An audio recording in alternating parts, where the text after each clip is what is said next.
Good evening everyone. এই মুহূর্তে যারা যুক্ত হয়েছো তারা আমার ভয়েসটা প্রপারলি শুনতে পাচ্ছ কিনা একটু চ্যাট বক্সে জানাবে।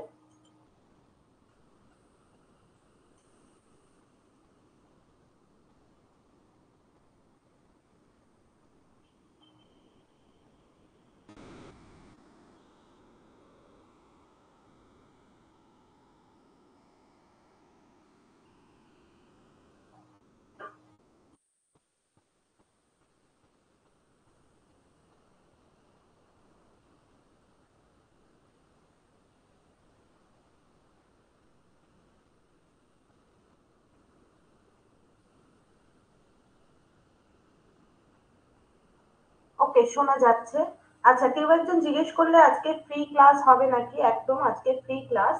আর বেশ কিছু কথা বলার আছে।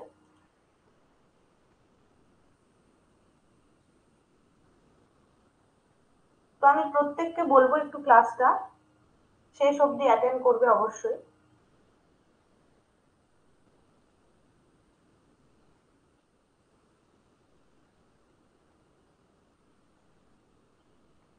আচ্ছা, সবার প্রথম যেটা বলার সেটা হচ্ছে, তোমরা প্রত্যেকেই জানো যে আমরা প্রাইমারি সিডিপি টপিক সংক্রান্ত আলোচনা করব আজকে। তো এই আলোচনায় যাওয়ার আগে যেটা জানার আমার সেটা হচ্ছে, আমরা যারা আজকে উপস্থিত আছি হয়তো আমরা প্রত্যেকেই লাস্ট প্রাইমারি এক্সাম দিয়েছি, অ্যাটেন্ড করেছি, এবং সেখান থেকে আমাদের কিছু একটা অভিজ্ঞতা হয়েছে, হয় টাফ লেগেছে, নয় ইজি লেগেছে, যাই হোক কিছু একটা অভিজ্ঞতা হয়েছে আমাদের। তবে লাস্ট যে প্রাইমারি এক্সামটা হয়েছে সেটা থেকে অধিকাংশ ছেলে মেয়েদের কাছ থেকে যে ফিডব্যাকটা পাওয়া যাচ্ছে যে কোয়েশ্চেন ভীষণ টাফ হয়েছে, এবং অনেক ভেতর থেকে কোয়েশ্চেন হয়েছে, মানে খুঁটিনাটি সবটুকু জানতে হবে, এরকম একটা ব্যাপার। হ্যাঁ, গুড ইভিনিং সকলকে, গুড ইভিনিং। তো যেটা বলার, দেখো, ক্লাস শুরুর আগে একটা মাইন্ডসেট তৈরি করে নিতে হবে। কিরকম মাইন্ডসেট? সেটা হচ্ছে, আমরা জানি, দেখেছি লাস্ট এক্সামে কিরকম কোয়েশ্চেন এসছে। তো আমাদেরকে কিন্তু টপিক ওয়াইজ সেইভাবে ধরে ধরে আলোচনা চালাতে হবে। তোমাদের মধ্যে অনেকেই থাকে, আমি শুরুর দিনে এই কথাটা কেন উল্লেখ করি, এখানে অনেকেই হয়তো এরকম থাকতে পারো যারা বিশ্বাসী কোয়েশ্চেন প্র্যাকটিস করার ক্ষেত্রে, মানে অনেকের মধ্যে এরকম টেন্ডেন্সি থাকে যে শুধু কোয়েশ্চেন প্র্যাকটিস করব, তাহলেই হয়তো আমি ভালো স্কোর করতে পারবো। এবং শুরু থেকেই অনেকে কিন্তু কোয়েশ্চেন প্র্যাকটিস করার জন্য ভীষণ ভাবে উত্তেজনা দেখায় আর কি। আমি আজকে তাদের উদ্দেশ্যে বলছি, যে ধরনের কোয়েশ্চেন আমাদের লাস্ট ডেটে এসছে আমরা দেখেছি, তাতে কিন্তু শুধুমাত্র কেউ যদি মনে করো বেশ কিছু প্র্যাকটিস সেট থেকে আমি কিছু কোয়েশ্চেন সলভ করব এবং তাতে স্কোর করতে পারবো, সেটা কিন্তু ভুল ধারণা। তোমরা যদি লাস্ট এক্সাম দেখে থাকো তাহলে সেখানে বুঝতেই পারছো একদম ডেপথ থেকে কোয়েশ্চেন এসছে, এবং আমাদের কিন্তু সেই ডেপথে পৌঁছানোর জন্য প্রত্যেকটা টপিককে ভীষণ ভালোভাবে আলোচনা করতে হবে বা জানতে হবে, বুঝতে হবে। অবশ্যই কোয়েশ্চেন প্র্যাকটিসও থাকবে তার সাথে। তবে কোয়েশ্চেন প্র্যাকটিস এবং টপিক আলোচনা এই দুটো কিন্তু সমানভাবে এগিয়ে নিয়ে যেতে হবে, আদারওয়াইজ কিন্তু সিডিপি তে স্কোর করা প্রবলেম। অনেকেরই থাকে অসুবিধা একটা, যে সিডিপি বুঝতে পারি না, কনফিউজিং লাগে, প্রত্যেকটা প্রশ্ন একই রকম মনে হয়, যেগুলো খুব কমন সমস্যা। এবং মনে রাখবে, এটা কিন্তু দু একটা অধ্যায় পড়ে এই সমস্যার সমাধান সম্ভব নয়। দু একটা অধ্যায় পড়লাম এবং মনে হলো না আমার দ্বারা হচ্ছে না, তা করলে কিন্তু হবে না। পুরো সিলেবাস ভালো করে বুঝতে হবে, এবং তুমি যদি ঠিকঠাক বুঝতে পারো তাহলে কিন্তু তুমি অবশ্যই কোয়েশ্চেন সলভ করতে পারবে। তাহলে মনে রাখতে হবে, টপিক যেমন পড়বো তার সাথে কিন্তু আলোচনা করবো, দুটোকে সমানভাবে এগিয়ে নিয়ে যেতে হবে। আচ্ছা, এবার যেটা বলার, তোমরা প্রত্যেকেই জানো আজকে ডেমো ক্লাস। তো আমি প্রথম দিনের ক্লাসে খুব বেশি জটিল কোনো টপিক তোমাদের সামনে উপস্থাপন করব না, আমি জেনারেলি করি না সেটা। আমি খুব সহজ একটা বিষয়কে আজকে উপস্থাপন করব এবং আশা করি প্রত্যেকে বুঝতে পারবে। আচ্ছা, এখানে কেউ একজন বোধহয় অডিও রিকোয়েস্ট করছো।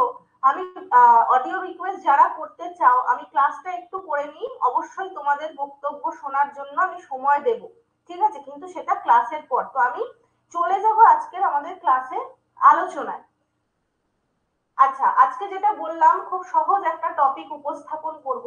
তো আজকে আমি তোমাদের জন্য যে টপিকটা নিয়ে এসেছি ভীষণ ভাইটাল একটা টপিক, এবং আমি কেন এই টপিকটার উপর জোর দিই, আমি আশা রাখি এখানে যারা আছো সিলেবাস সংক্রান্ত ধারণা প্রত্যেকেরই আছে, আমাদের সিডিপি তে কি কি সিলেবাস আছে। যদি নাও থাকে চিন্তার কিছু নেই, পরবর্তী ক্লাসে আমি সিলেবাসের বিস্তারিত একটা আলোচনা অবশ্যই রাখবো। দ্বিতীয় কথা, এই যে টপিকটা আমি আজকে নিয়ে এসেছি লার্নিং বা শিখন, আমি কেন শিখন দিয়ে শুরু করি, কারণ তোমরা যদি সিলেবাসটা দেখো, আচ্ছা পাপু বলছে সিডিপির বুক নেম, অবশ্যই বলবো সিডিপির বুক নেম, তবে আজকে একটু টপিকটা শুনে নাও, সব রকম ভাবে গাইড করবো অবশ্যই, ঠিক আছে। আচ্ছা এবার যেটা বলার সেটা হচ্ছে, আমরা যদি সিলেবাস দেখে থাকি সেখানে দেখবো লার্নিং অ্যান্ড ডেভেলপমেন্ট এই দুটো টপিক কিন্তু আমাদের আছে। এবং আমি শুরুর দিনকে আজকে তোমাদের প্রত্যেককে বলে দিচ্ছি, যদি সিডিপি কে সম্পূর্ণভাবে রপ্ত করতে চাও তাহলে যে দুটো টপিকের উপর সব থেকে বেশি ফোকাসড হতে হবে সেটা হচ্ছে লার্নিং অ্যান্ড ডেভেলপমেন্ট। কারণ আমার মনে হয়, অবশ্যই আমার ব্যক্তিগত অভিজ্ঞতা, তুমি যদি লার্নিং অ্যান্ড ডেভেলপমেন্ট এই দুটো টপিক ভালো করে রপ্ত করে ফেলো তাহলে আর কোনো টপিকে কিন্তু তোমার প্রবলেম হবে না। কারণ সিডিপিতে যা কিছু আছে সবটাই কিন্তু এই শিখন আর বিকাশ সংক্রান্ত, ঠিক আছে। তো আমি শুরুর দিনে এটা বলে রাখলাম যে যদি সিডিপি কে ভালো করে রপ্ত করতে চাও অবশ্যই লার্নিং অ্যান্ড ডেভেলপমেন্টে কিন্তু নিজেদের দখলদারি তৈরি করতে হবে। আচ্ছা এমজিজি বলছো অনেক টাইম আছে, অবশ্যই অনেক টাইম আছে, তবে টাইম নষ্ট করা কিন্তু যাবে না, শুরু থেকে একদম শক্ত হাতে হাল ধরতে হবে। কারণ লাস্ট এক্সামের কোয়েশ্চেন কিন্তু আমরা দেখে যথেষ্ট ঘাবড়ে গেছি, তো সেইটা যেন এবার না হয় সেরকম মেন্টালিটি নিয়ে কিন্তু শুরু থেকে শুরু করি। আচ্ছা তো আজকে আমি শুরু করছি তোমাদের শিখন, ভীষণ সহজ একটা টপিক অবশ্যই যদি বুঝতে পারো। দেখো শিখন বিষয়টার সাথে আমরা প্রত্যেকেই আহ কম বেশি পরিচিত, বলতে পারি কম বেশি না সকলেই পরিচিত। কারণ আমরা কিন্তু জন্মের পর থেকে বয়স বৃদ্ধির সাথে সাথে যদি বলি নানান কিছু শিখতে থাকি, রোজই নিত্য নতুন ঘটনা পরিস্থিতি বিষয় অভিজ্ঞতা আমাদের সামনে আসে এবং আমরা কিন্তু প্রত্যেক দিন নতুন নতুন কিছু শিখি। এটাতে নতুন কিচ্ছু নেই, এটা আমরা প্রত্যেকে জানি যে আমরা নতুন নতুন প্রত্যেকদিন জিনিসের সংস্পর্শে আসছি বা বিষয় দেখছি, অভিজ্ঞতা লাভ করছি। যাই দেখি যাই শুনি যা অভিজ্ঞতাই লাভ করি না কেন সেখান থেকে কিন্তু আমরা কিছু না কিছু শিখি। তো এই যে তুমি নতুন একটা ধারণা অভিজ্ঞতা বা নতুন বিষয়ের সাথে পরিচিত হচ্ছ, নতুন পরিস্থিতির সাথে পরিচিত হচ্ছ, এই পরিচিতিকরণ তুমি যদি নিজেকে দিয়ে বিচার করো দেখবে এই পরিচিতিকরণ কিন্তু তোমার মধ্যে কিছু না কিছু পরিবর্তন নিয়ে আসে। সব সময় নিজেকে দিয়ে বোঝার চেষ্টা করবে। তো তুমি জন্মের পর তোমার বয়স বৃদ্ধির সাথে সাথে যার যেটুকু বয়সই হোক না কেন আমরা এই পৃথিবীতে একটা সময়কাল কাটাচ্ছি এবং এই প্রতিনিয়ত আমরা নতুন নতুন বিষয়ের সাথেও পরিচিত হচ্ছি, পরিস্থিতিতেও পড়ছি, সমস্যায় পড়ছি, বিষয় দেখছি, অভিজ্ঞতা লাভ করছি, যাই করো না কেন দেখবে সেটা কিন্তু তোমার মধ্যে একটা পরিবর্তন আসবে। আচ্ছা পরিবর্তনটা কিরকম? পরিবর্তনটা কিন্তু পজিটিভও হতে পারে নেগেটিভও হতে পারে। কিরকম পজিটিভ নেগেটিভ? এই যে দেখো আমাদের মধ্যে প্রথম যখন আমরা প্রাইমারি টেট সম্পর্কে শুনেছিলাম বা প্রথম যখন তুমি শুনেছিলে যে এরকম রিক্রুটমেন্ট হয়, অবশ্যই তোমার একটা লক্ষ্য ছিল, তুমি ডিএলএড করেছো যে জন্য যে আমি প্রাইমারি টিচার হব। তো তুমি এই লক্ষ্য নিয়ে এগিয়েছো এবং তুমি মোটামুটি একটা ধারণা রেখেছিলে যে প্রাইমারি টেটের সিলেবাস কি কি এবং আমি সেই অনুযায়ী পড়াশোনা করি, আমি সেইভাবে পরীক্ষায় কোয়ালিফাই করতে পারবো। এই একটা ধারণা তোমার ছিল, অর্থাৎ তোমার একটা অভিজ্ঞতা ছিল যে না এই এই আসতে পারে বা এই সিলেবাস থেকে এরকম প্রশ্ন হতে পারে, এরকম একটা ধারণা নিয়ে তুমি প্রিপারেশন নিয়েছো, তুমি শিখেছো, কোনো বিষয়কে রপ্ত করেছো বা টেট ওরিয়েন্টেড বিষয়গুলোকে তুমি রপ্ত করেছো। এইবার তুমি একটা পরিস্থিতিতে পড়লে, কি পরিস্থিতি? তুমি প্রাইমারি টেটের এক্সাম দিতে চলে গেলে, এক্সাম নামক পরিস্থিতির সম্মুখীন হয়ে তুমি দেখলে যেরকমটা তুমি আশা করেছিলে এটা কিন্তু তার থেকে অনেক বেশি অন্যরকম, অর্থাৎ তোমার কিন্তু একটা নতুন অভিজ্ঞতা হলো এবং এই অভিজ্ঞতা কিন্তু তোমার পূর্বের অভিজ্ঞতার থেকে অন্যরকম। কারণ তুমি 2022 সালের কোয়েশ্চেন দেখে ভেবেছিলে অনেক ইজি হয় কোয়েশ্চেন, 2023 তে গিয়ে তোমার অভিজ্ঞতায় একটু পরিবর্তন আসলো এবং যেই তুমি নতুন অভিজ্ঞতার সাথে পরিচিত হলে বা সমস্যায় পড়লে তুমি কিন্তু তোমার আচরণের পরিবর্তন করতে চাইবে। কিরকম আচরণের পরিবর্তন? তুমি কিন্তু চাইবে পরের বার টেটে আমি যেন কোনোভাবেই পিছিয়ে না পড়ি, তাহলে আমি সেইভাবে নিজেকে তৈরি করব। তাহলে দেখো এই পরিস্থিতিটাও কিন্তু তোমার আচরণের মধ্যে একটা পরিবর্তন নিয়ে আসলো। এই যে প্রত্যেক মুহূর্তে নানা পরিস্থিতি আমাদের মধ্যে আচরণগত পরিবর্তন নিয়ে আসে, এটাই কিন্তু শিখন। আবারও বলছি, আমরা প্রত্যেক দিনকার লাইফে প্রত্যেক দিনকার জীবনে যা কিছু ঘটনা, বিষয়, পরিস্থিতি, সমস্যা যা কিছুর সম্মুখীন হই না কেন, সেটা যদি আমার মধ্যে আমার আচরণের পরিবর্তন নিয়ে আসে, তাহলে কিন্তু সেটাকে আমরা শিখন বলতে পারি। আশা করি এইটুকু আমি বোঝাতে পারলাম। এবার মনে রাখবে, আচরণের পরিবর্তনটা কিন্তু পজিটিভ হতে পারে, নেগেটিভ হতে পারে। কিরকম পজিটিভ? পজিটিভ অর্থে আমি এটা বলবো যে লাস্ট টেটের কোয়েশ্চেন দেখে তোমার মধ্যে আচরণের পরিবর্তন আসলো যে আমি আরো ভালো করে প্রিপারেশন নেব, আরো ভালো করে করব এবং পরবর্তী টেটে আমি কোয়ালিফাই করব। This is the positive change. এটা হচ্ছে তোমার আচরণের পজিটিভ পরিবর্তন। আর যদি কারোর মধ্যে এরকম পরিবর্তন আসে যে লাস্ট বারের টেট দেখে মনে হলো আমার দ্বারা বাবা সম্ভব নয়, আমার পক্ষে আর পাস করা সম্ভব নয়, এত টাফ, আমি আর প্রাইমারি টেট দেবই না, আমি অন্য কোনো নিজের জন্য অন্য কোনো রাস্তা বেছে নেবো, আমি আর প্রাইমারি টেট দেবো না, যদি তোমার মধ্যে এই ধরনের আচরণগত পরিবর্তন আসে, তাহলে that will be the negative change. এটা কিন্তু তোমার আচরণের নেতিবাচক পরিবর্তন। মোদ্দা কথা হচ্ছে পরিবর্তন হচ্ছে, অর্থাৎ তুমি কিছু না কিছু একটা শিখছো এই পরিস্থিতি থেকে। তো যে পরিস্থিতিতেই তুমি পড়ো, সেটা যদি তোমার আচরণের মধ্যে পজিটিভ অর নেগেটিভ যে কোনো ধরনের পরিবর্তন নিয়ে আসে, সেটাই কিন্তু শিখন। আচ্ছা, এইটুকু কি আমি বোঝাতে পেরেছি? শিখন কি আমি খুব বাস্তব ভিত্তিক একটা উদাহরণ দিলাম এবং পরবর্তী ক্লাসগুলোতেও আমি বাস্তব ভিত্তিক উদাহরণের মাধ্যমে উপস্থাপন করার চেষ্টা করব যাতে বুঝতে পারো।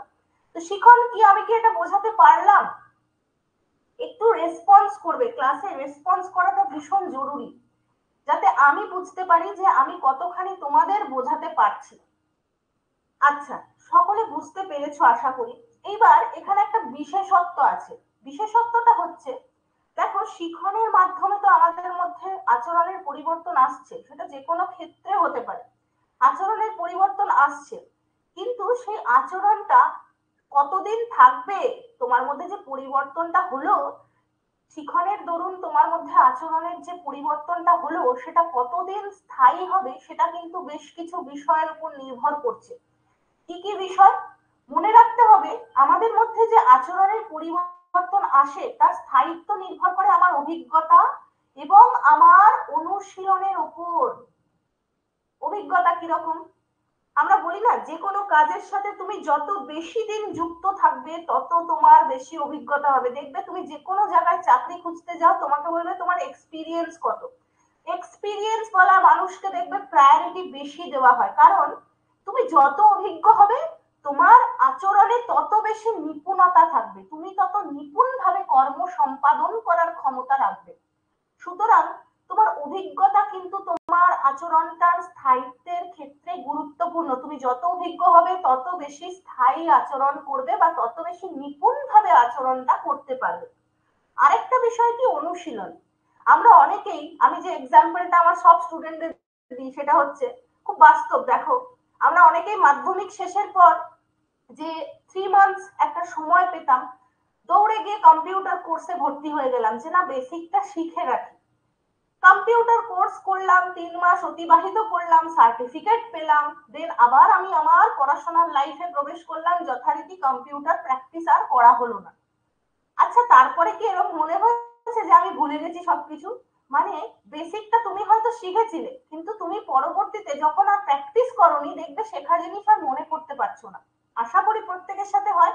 অর্থাৎ আমরা যে কোনো বিষয় যখন শিখি, অবশ্যই শিখে নিচ্ছি, রপ্ত করে নিচ্ছি, কিন্তু সেই বিষয়টাকে যদি বারবার অনুশীলন না করি, অনুশীলনের মাধ্যমে যদি আমার অভিজ্ঞতাটাকে বাড়ানোর চেষ্টা না করি, তাহলে কিন্তু বিষয়টা আস্তে আস্তে আমার স্মৃতি থেকে বিলীন হতে শুরু করে। এখানে আমি একটা টার্ম ইউজ করছি, স্মৃতি থেকে বিলীন হতে শুরু করে। কেন টার্মটা ইউজ করলাম ভালো করে বুঝবে। মনে রাখবে, যদি কোনো ব্যক্তি কোনো বিষয় শেখে, সেটা সম্পূর্ণরূপে তার মধ্যে থেকে লোপ পায় না। এই কথাটা সাইকোলজিতে অবশ্যই মনে রাখতে হবে। আমি যদি কোনো বিষয়কে শিখি, রপ্ত করি, যদি আমার আচরণের পরিবর্তন আসে, আমি যদি কোনো বিষয় শিখতে পারি, সেই বিষয়টা কিন্তু সম্পূর্ণরূপে কোনো দিন আমার স্মৃতি থেকে মুছে যাবে না। অনুশীলনের অভাবে যেটা হয় সেটা হচ্ছে আমার স্মৃতি থেকে খানিকটা বিলীন হয়, আবছা হয়। কিন্তু তুমি যদি পুনরায় আবার একই পরিস্থিতিতে একইভাবে অনুশীলন শুরু করো, দেখবে আবার সব মনে পড়ে গেছে, রিলেট করবে, বাস্তবের সাথে রিলেট করবে। আমরা কোনো শেখা বিষয় কিন্তু সম্পূর্ণরূপে ভুলে যাই না। যেটা হয় আমাদের সাথে সেটা হচ্ছে আমাদের স্মৃতি থেকে খানিকটা আবছা হয়ে যায়, সম্পূর্ণরূপে মুছে যায় না। তাহলে আমি যদি অনুশীলন করি পুনরায়, দেখবে আবার পুরনো বিষয়গুলো আমার কিন্তু মনে পড়ে যাচ্ছে। তো এই কথাটা মনে রাখতে হবে যে কোনো শেখা বিষয় সম্পূর্ণরূপে কিন্তু আমাদের স্মৃতি থেকে মুছে যায় না। অনুশীলনের অভাবে যেটা হতে পারে সেটা হচ্ছে স্মৃতি থেকে খানিকটা আবছা হয়ে যাওয়া। তাহলে মনে রাখতে হবে, শিখনের জন্য বা শিখন স্থায়ী হবে এইরকম, মানে শিখনকে স্থায়ী করার জন্য আমাদের যেটা দরকার সেটা হচ্ছে অনুশীলন এবং আরো বেশি অভিজ্ঞতা অর্জন। যত অনুশীলন করবে তত অভিজ্ঞতা হবে, যত বেশি প্র্যাকটিস করবে তত অভিজ্ঞতা হবে। ঠিক আছে? তো এই দুটো হচ্ছে আমাদের আচরণের স্থায়ী পরিবর্তনকে মানে পরিবর্তনকে স্থায়ী করার জন্য খুব দরকার। এইবার দেখো, যে কোনো বিষয় আমরা যখন আলোচনা করি সেই বিষয়টায় নানা জনের নানা মত থাকে, এখানে বলার কিছু নেই। আমরা যে কোনো বিষয় যখন নিয়ে আলোচনা করি নানা জন নানা রকম মত দেয়, ঠিক তেমনি সাইকোলজিতেও যখনই কোনো বিষয় আলোচিত হয় সেখানে কিন্তু নানা জন নানা মত দেন, কিন্তু সেই নানা জন কিন্তু কোনো সাধারণ মানুষ নন, তারা হচ্ছেন মনোবিদ, বিভিন্ন মনোবিদ। অর্থাৎ সাইকোলজিতে যে নানা জনের নানা মত, সেই নানা জন হচ্ছেন তোমার আমার মতো সাধারণ ব্যক্তিত্ব নয়, তারা হচ্ছেন বিভিন্ন মনোবিদগণ। তো একইভাবে শিখন বিষয়ক আলোচনা করতে গিয়ে আমরা নানা জনের নানা মত পাই, অর্থাৎ নানা মনোবিদের নানা মত পাই। তো এখানে আমি তোমাদের সুবিধার জন্য বেশ কয়েকটা ইম্পর্টেন্ট সংজ্ঞাকে তুলে ধরেছি। একটাই কথা বলবো, আমরা যখন বুকস ফলো করব সেখানে আমরা অসংখ্য সংজ্ঞা পাবো, অসংখ্য মতামত পাবো।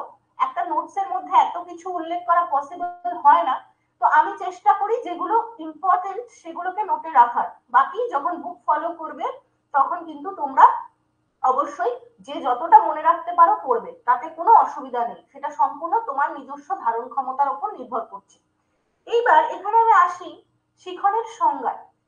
তো ক্রাইডার এটা এট অল বলছেন, মানে ক্রাইডার এবং অন্যান্যরা বলছেন, learning can be defined as a relatively permanent change in immediate or potential behaviours that results from experience. অর্থাৎ ক্রাইডার এবং তার যে সহকর্মী যারা আছেন তাদের মতে শিখন কি না, আমাদের মধ্যে একটা পার্মানেন্ট চেঞ্জ, একটা স্থায়ী পরিবর্তন, যে পরিবর্তনটা কিন্তু আসে কিসের মাধ্যমে, দেখো এক্সপিরিয়েন্সের মাধ্যমে।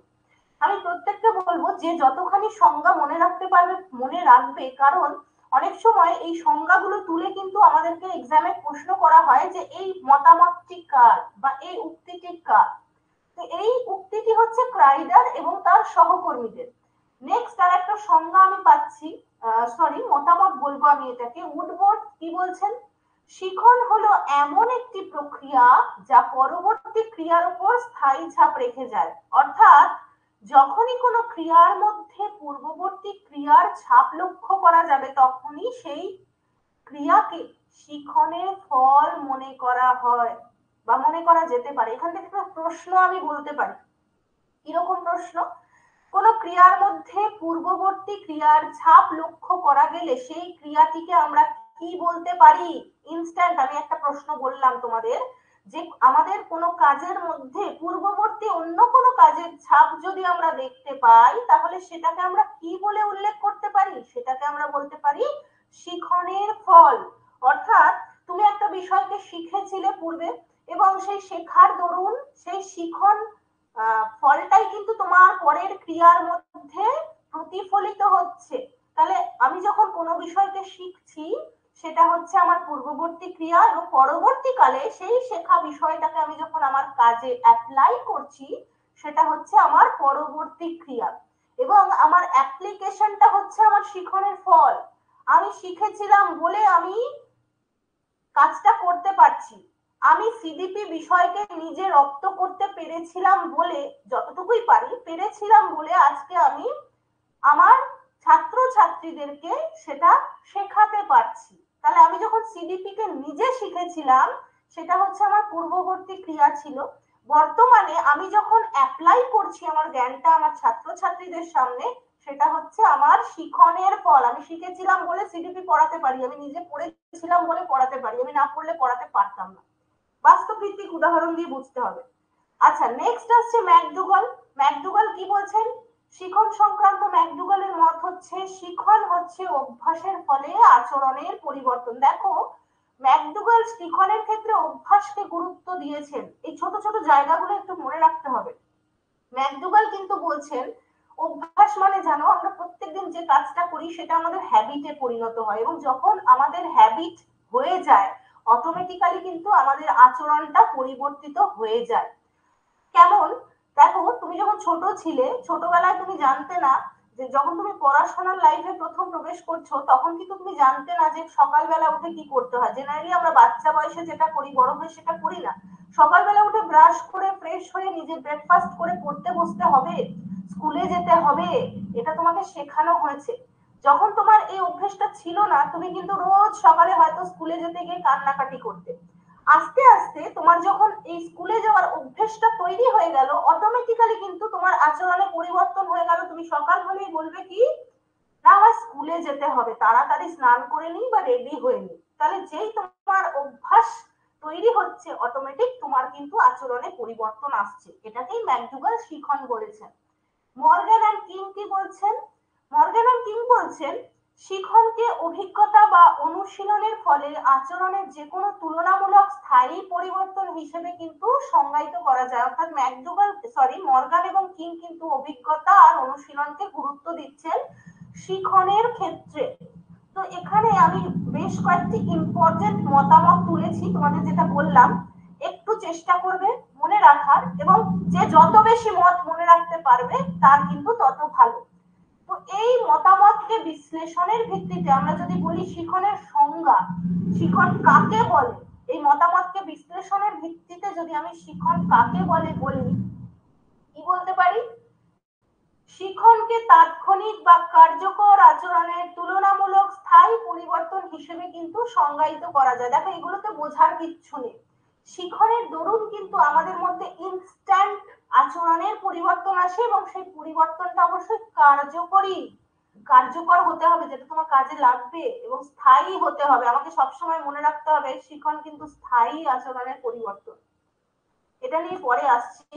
শিখন একটা পরিবর্তন অথবা আচরণের জন্য প্রচ্ছন্ন শক্তি হিসেবে সংজ্ঞা দেন, যা পরিবেশগত অভিজ্ঞতার ফলে ঘটে, কিন্তু কোনো ক্লান্তি, ঔষধ বা আঘাতজনিত কারণে ঘটে না। এটা আমরা বৈশিষ্ট্যর ক্ষেত্রেও পড়বো, এটা মনে রাখবে। আমরা বারবার উল্লেখ করছি শিখন হচ্ছে আমাদের আচরণের পরিবর্তন। গুলিয়ে যাবে না সুজিত, ভালো করে যদি বোঝো, আমি আছি তো, গুলিয়ে যাবে না। তোমার যেখানে অসুবিধা হবে বলবে, আমি অবশ্যই বুঝিয়ে দেবো, বুঝবে ভালো করে, তাহলে দেখবে গোলায় না। আচ্ছা, এখানটা আমার একটু বলার যে শিখনের দ্বারা আমরা বলি আচরণের পরিবর্তন আসে, কিন্তু সেটা হচ্ছে স্থায়ী। কিরকম? ভালো করে বোঝো। আজকে তুমি দেখলে তোমার বাড়ির পাশে কোনো একজন মানুষ, আমি কিন্তু একদম বাস্তব এক্সাম্পল দিই, কেউ খারাপ ভেবো না। তুমি দেখলে তোমার বাড়ির পাশে একজন মানুষ নেশা করে মাতলামো করছে। মানুষটা জেনারেলি ওরকম নয়, সাধারণভাবে যখন স্বাভাবিক অবস্থায় থাকে মানুষটা ওরকম আচরণ করে না। এখন নেশা করার দরুন সে মাতলামো করছে, গালাগাল করছে, মানে অশ্রাব্য অভাব্য ভাষায় গালাগাল করছে, আজে বাজে আচরণ করছে। তাহলে মানুষটা তো স্বাভাবিক অবস্থায় ওরকম ছিল না, তাহলে কেন তার তো এখন আচরণের পরিবর্তন আসলো নেশা করার দরুন। তাহলে কি তাকে আমরা বলবো তার শিখন হলো? বলবো কি? বলবো না। এখন কোনো মানুষ যদি নেশাগ্রস্ততার কারণে অন্যরকম আচরণ করে, অস্বাভাবিক আচরণ করে, এটাও আচরণের পরিবর্তনই হচ্ছে, কিন্তু এটা কি শিখন? না। এখন কোনো মানুষের মধ্যে ধরো কারো স্ট্রোক হয়েছে, যেটা হয় বাস্তবে দেখবে আজকাল হঠাৎ হঠাৎ মানুষের স্ট্রোক হয়ে যাচ্ছে, সেরিব্রাল অ্যাটাক হচ্ছে, তার দরুন হয়তো আচরণে কোনো পরিবর্তন আসলো। এই অসুস্থতার কারণে যে ব্যক্তির মধ্যে আচরণের পরিবর্তন আসলো, বা মাথায় কোনো আঘাত পেয়েছে, বা কোনো ওষুধ অত্যাধিক পরিমাণে সেবন করে গেছেন যার সাইড এফেক্টে তার আচরণের পরিবর্তন এসছে, এটা কিন্তু আমি শিখন বলতে পারবো না। কারণ আমরা বারবার উল্লেখ করছি শিখন কিন্তু আমাদের আচরণের স্থায়ী পরিবর্তন। এখন যে ব্যক্তি নেশা করে উল্টোপাল্টা আচরণ করছে, তার নেশা কেটে গেলে কি সে কিন্তু স্বাভাবিক হয়ে যাবে। যে ব্যক্তি অত্যাধিক ওষুধ সেবনের জন্য সাইড এফেক্টস এর দরুন আচরণে পরিবর্তন দেখা যাচ্ছে, যার সে ওষুধ সেবন বন্ধ করলে তার কিন্তু পরিবর্তন মানে তার যে স্বাভাবিক সেটা ফিরে আসবে। আঘাতজনিত কারণ হোক বা ধরো আমি যে বললাম অসুস্থতা কেটে গেলে বা আঘাত শুকিয়ে গেলে সে কিন্তু আবার স্বাভাবিকভাবে ফিরে আসবে স্বাভাবিক আচরণে। তাহলে এই যে কটা আচরণের এক্সাম্পল আমি তোমাদের দিলাম, কোনোটাই দেখো স্থায়ী নয়। তাহলে আমি কিন্তু এগুলোকে কখনোই শিখন বলতে পারবো না। তাহলে আমাদের মনে রাখতে হবে শিখন হচ্ছে সেই আচরণের পরিবর্তন যেটা আমার মধ্যে স্থায়ী হবে। যেমন তুমি একদিন লিখতে পারতে না, ছোটবেলায় তুমি লিখতে পারতে না, সামান্য পেন্সিল ধরা তো দূর, মানে পেন্সিল ধরতেও পারতে না, কপিতে লাইন মেনটেন করে লিখতে পারতে না, তুমি অক্ষর জ্ঞান ছিল না, পারতে না কিছু করতে। আস্তে আস্তে তুমি শিখেছো, এবং যেটা তুমি শিখেছো সেটা কিন্তু তোমার বয়স বৃদ্ধির সাথে সাথে আরো বেশি অভিজ্ঞতার দ্বারা সমৃদ্ধ হয়েছে, নাকি তুমি আবার ভুলে গেছো লেখা। তা কিন্তু হয়নি। একবার তুমি অ আ ক খ লিখতে শিখেছো, পেন্সিল পেন ধরতে শিখেছো, ব্যাস সেটা কিন্তু স্থায়ী হয়ে গেছে, তুমি আজও ধরতে পারো, লিখতে পারো। পরবর্তীকালে যেটা হয়েছে, তুমি প্রথমে অ আ ক খ লিখতে পারতে, আস্তে আস্তে তুমি শব্দ লিখতে শিখেছো, তুমি বাক্য লিখতে শিখেছো। দেখো তোমার কিন্তু ইমপ্রুভমেন্ট হচ্ছে, অভিজ্ঞতায় তুমি সমৃদ্ধ হচ্ছ, তোমার মধ্যে আরো বেশি অভিজ্ঞ অনুশীলনের দ্বারা পরিবর্তন আসছে। ভুলে কিন্তু যাচ্ছ না, বা তোমার ওই যে লেখা শেখা আচরণ সেটা আবার পুনরায় তুমি ভুলে গিয়ে আর পারছো না, এমনটা হয়নি। তাহলে আমি যে লিখতে শিখেছি, পড়তে শিখেছি, শব্দ লিখতে শিখেছি, বাক্য লিখতে শিখেছি, পেন পেন্সিল ইউজ করতে শিখেছি, আমার মধ্যে কিন্তু সেটা স্থায়ী হয়ে গেছে। আমি যতদিন বেঁচে থাকবো আমি ততদিন লিখতে পারবো। এটা হচ্ছে আমার শিখন, এটা হচ্ছে আমার মধ্যে স্থায়ী পরিবর্তন। আচ্ছা, পরবর্তীতে যেটা বলতে পারি, শিখন হচ্ছে উদ্দীপক আর প্রতিক্রিয়ার সঠিক সম্পর্ক স্থাপন। আচ্ছা, এখানে দুটো টার্ম আমরা পেলাম, উদ্দীপক এবং প্রতিক্রিয়া, যেটাকে সাইকোলজিক্যাল টার্মে আমরা বলি স্টিমিউলাস অ্যান্ড রেসপন্স। কি রকম স্টিমিউলাস রেসপন্স? তুমি যদি কোনো বিষয়কে শেখো, সেই বিষয়টা হচ্ছে তোমার কাছে উদ্দীপক। পরবর্তীকালে সেই বিষয়টা যখনই তোমার সামনে আসবে, তুমি কিন্তু সুন্দর প্রতিক্রিয়া দেবে সেই রিলেটেড, এবং তুমি যে ওই নির্দিষ্ট উদ্দীপকটার এগেনস্টে প্রতিক্রিয়া দিতে পারছো, এটাই কিন্তু এর সঠিক সম্পর্কটাই হচ্ছে শিখন। হয়তো আমার টানটা শুনে বুঝলে না, আমি একটু বোঝাই। এখানে আমরা অনেকেই আছি যারা পড়ানো প্রফেশনের সাথে যুক্ত, আমরা প্রত্যেকেই ট্রেন্ড, এবং শুধু ট্রেন্ড হলেই হয় না, ট্রেন্ড হওয়া এবং বাস্তবে সেটাকে অ্যাপ্লাই করা অনেক তফাৎ আছে দুটোর। তবে ট্রেনিং এ যাচ্ছি না। আমরা অনেকেই আছি যারা পড়ানো প্রফেশনের সাথে যুক্ত, কেউ কোনো ইনস্টিটিউশনে পড়ায়, কেউ কোনো বিদ্যালয়ে পড়াচ্ছে, ঠিক আছে, যাই হোক, কেউ বাড়িতে টিউশন পড়ায়, প্রত্যেকে পড়ানোর সাথে যুক্ত। আচ্ছা, এই যে পড়ানো নামক উদ্দীপক, এই পড়ানো নামক উদ্দীপকের সামনে যখনই তুমি আসো, এখন যদি তোমায় বলা হয় ক্লাস 3 একটা বাচ্চাকে পড়াতে হবে, এটা তোমাকে উদ্দীপিত করছে যে হ্যাঁ আমাকে পড়াতে হবে। তুমি কিন্তু সেই বাচ্চাটিকে যখনই পড়াতে বসবে, তোমার পড়ানোর নিজস্ব একটা টেকনিক আছে, তো জানো তো প্রত্যেকের নিজ নিজ স্টাইল থাকে পড়ানোর, সকলে একরকম পড়ায় না। দেখবে তুমি যে স্টাইলে পড়াও, অটোমেটিক সেটা সেই বাচ্চাটার পড়ানোর ক্ষেত্রে অ্যাপ্লাই হবে। হবে কি হবে, নিজেকে দিয়ে বিচার করবে। তাহলে আমরা যারা পড়ানো প্রফেশনের সাথে যুক্ত এবং আমরা খুব কমফোর্টেবল এই প্রফেশনটায়, তো পড়ানো বিষয়ক উদ্দীপক যখনই আমার সামনে আসে, আমি খুব সুন্দরভাবে সেটার সাথে নিজেকে অভিযোজিত করে নিই বা প্রতিক্রিয়া দিই। এখন তুমি পড়ানোর সাথে যুক্ত, বা তুমি শিক্ষকতা করতে চাও, তোমাকে যদি বলা হয় তুমি আইটি সেক্টরে গিয়ে ইন্টারভিউ দাও, তোমার মধ্যে কি একটা অস্থিরতা কাজ করবে? করবে, তুমি কমফোর্টেবল হবে না। কিন্তু তোমায় যদি বলা হয় অমুক স্কুলে ইন্টারভিউ আছে বা তোমাকে একটা ডেমো ক্লাস দিতে হবে, দেখবে তুমি সেটার জন্য খুব ভালোভাবে প্রিপেয়ার হতে পারবে, কারণ তুমি ওই উদ্দীপকটার সাথে তোমার প্রতিক্রিয়াকে সম্পর্কিত করে ফেলেছো। সেই জন্য কিন্তু ওর সাথে তুমি খুব সুন্দরভাবে যুক্ত হতে পারো। এখন তুমি পড়াতে চাও, টিচার হতে চাও, তোমার বলা হলো তুমি আইটি সেক্টরে যাও জব করতে, তুমি সেখানে কখনো কমফোর্টেবল হতে পারবে না। এইটাই হচ্ছে উদ্দীপক প্রতিক্রিয়া। তো আমি যে উদ্দীপকের সাথে যুক্ত হয়েছে, আমার প্রতিক্রিয়াকে যুক্ত করেছি, সেই সম্পর্কটা যদি যথাযথ হয়, তাহলে কিন্তু আমি বলবো আমার শিখনটা যথেষ্ট মানে যথাযথ আছে। তো আমি নিজেকে পড়ানো নামক উদ্দীপক বা টিচিং প্রফেশন নামক উদ্দীপকের সাথে নিজেকে যুক্ত করেছি। যখনই আমি টিচিং রিলেটেড কোনো বিষয়ের সামনে আসে আমি ইনস্ট্যান্ট নিজের প্রতিক্রিয়া দান করি এবং আমি সেখানে খুব কমফোর্টেবলি করতে পারি কাজটা। এটাই হচ্ছে তোমার শিখন। শিখন হচ্ছে ব্যক্তির মধ্যে নতুন দক্ষতা অর্জন, যা ব্যক্তির পরবর্তী ক্রিয়ার উপর একটি স্থায়ী ছাপ রেখে যায়। অবশ্যই তুমি যখন নতুন বিষয় শিখবে তুমি দক্ষ হবে, তাতে তুমি এক্সপার্ট হবে, তুমি স্পেশালাইজড হবে এবং তোমার সেই স্পেশালাইজেশন তোমার পরের ক্রিয়াগুলোতে অবশ্যই প্রকাশ পাবে যে না তুমি বিষয়টা জানো, তোমার অভিজ্ঞতা আছে, তোমার দক্ষতা আছে। শিখন হচ্ছে অভ্যাসের ফলে আচরণের স্থায়ী পরিবর্তন আছে। মনে রাখতে হবে শিখনের ক্ষেত্রে কিন্তু অভ্যাস খুব ম্যাটার করে।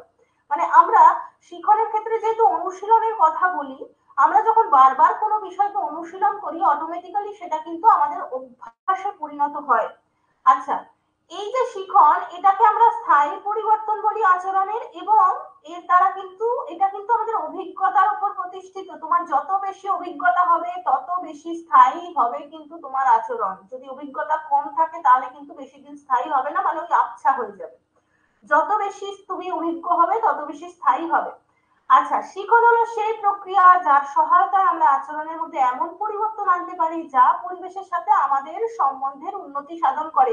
এই কথাটার মানে হচ্ছে আমি যখন শিখতে পারি তখন আমি পরিবেশের সাথে সহজে অভিযোজিত হতে পারি। এখানে যে সম্বন্ধের উন্নতি বলা হচ্ছে না, এর দ্বারা আমরা অভিযোজনকে বোঝাচ্ছি। দেখবে আমরা যদি সমাজের খারাপ দিক ভালো দিক সবকিছুর সাথে মানিয়ে নিতে না পারতাম তাহলে আমরা সমাজে টিকে থাকতে পারতাম না। তো আমরা কিন্তু সমাজের যে প্রত্যেকটা সমাজে তো নির্দিষ্ট প্রক্রিয়া চলে, সামাজিক প্রক্রিয়া চলে, সমাজে মেলামেশা সম্পর্ক মানুষের সাথে ভাবের আদান প্রদান যাই আমরা করি, সামাজিক নিয়ম নীতি পালন, এগুলো যদি আমরা মেনে না নিতে পারতাম তাহলে কিন্তু আমরা টিকতে পারতাম না। তো আমাকে সমাজে বাঁচতে গেলে সামাজিক আদব কায়দা সবকিছু শিখতে হয়, রীতিনীতি সব। অর্থাৎ আমায় অভিযোজিত হতে হয়। যদি আমি অভিযোজিত না হই আমাকে অসামাজিক বলা হবে, আনসোশ্যাল বলা হবে, আমি সমাজে টিকে থাকতে পারবো না। তো এই এই উন্নতি সাধনের কথাই বলা হয়েছে। শিখনকে আচরণের যে কোনো তুলনামূলক স্থায়ী পরিবর্তন হিসেবে সংজ্ঞায়িত করা যেতে পারে, যেটা অনুশীলন অভ্যাসের দ্বারা ঘটে। একই কথা, আর কিছু নয়।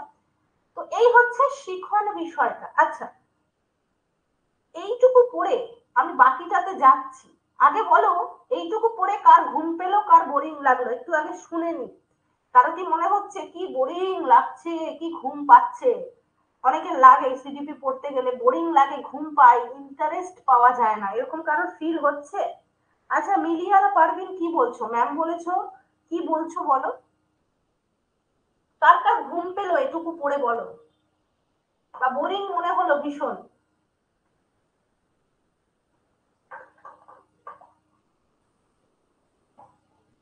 দেখো, যদি কারো মনে হয় ম্যাম বোরিং লাগছে বা ভালো লাগছে না এই টপিকটা, একদম বলবে, একদম মানে একদম মেসেজে বলবে ডাইরেক্ট, আমার কোনো প্রবলেম নেই, ঠিক আছে? আমি তোমাদের ফিডব্যাক চাই যে যদি মনে হয় ম্যাম এই টপিকটা না আমার পড়তে একদম ভালো লাগে না, আমি জাস্ট তোমাদের অসুবিধাটা জানতে চাই, আর কিছু না, আমার উদ্দেশ্য হচ্ছে অসুবিধাটা জানা, আর কিছু না।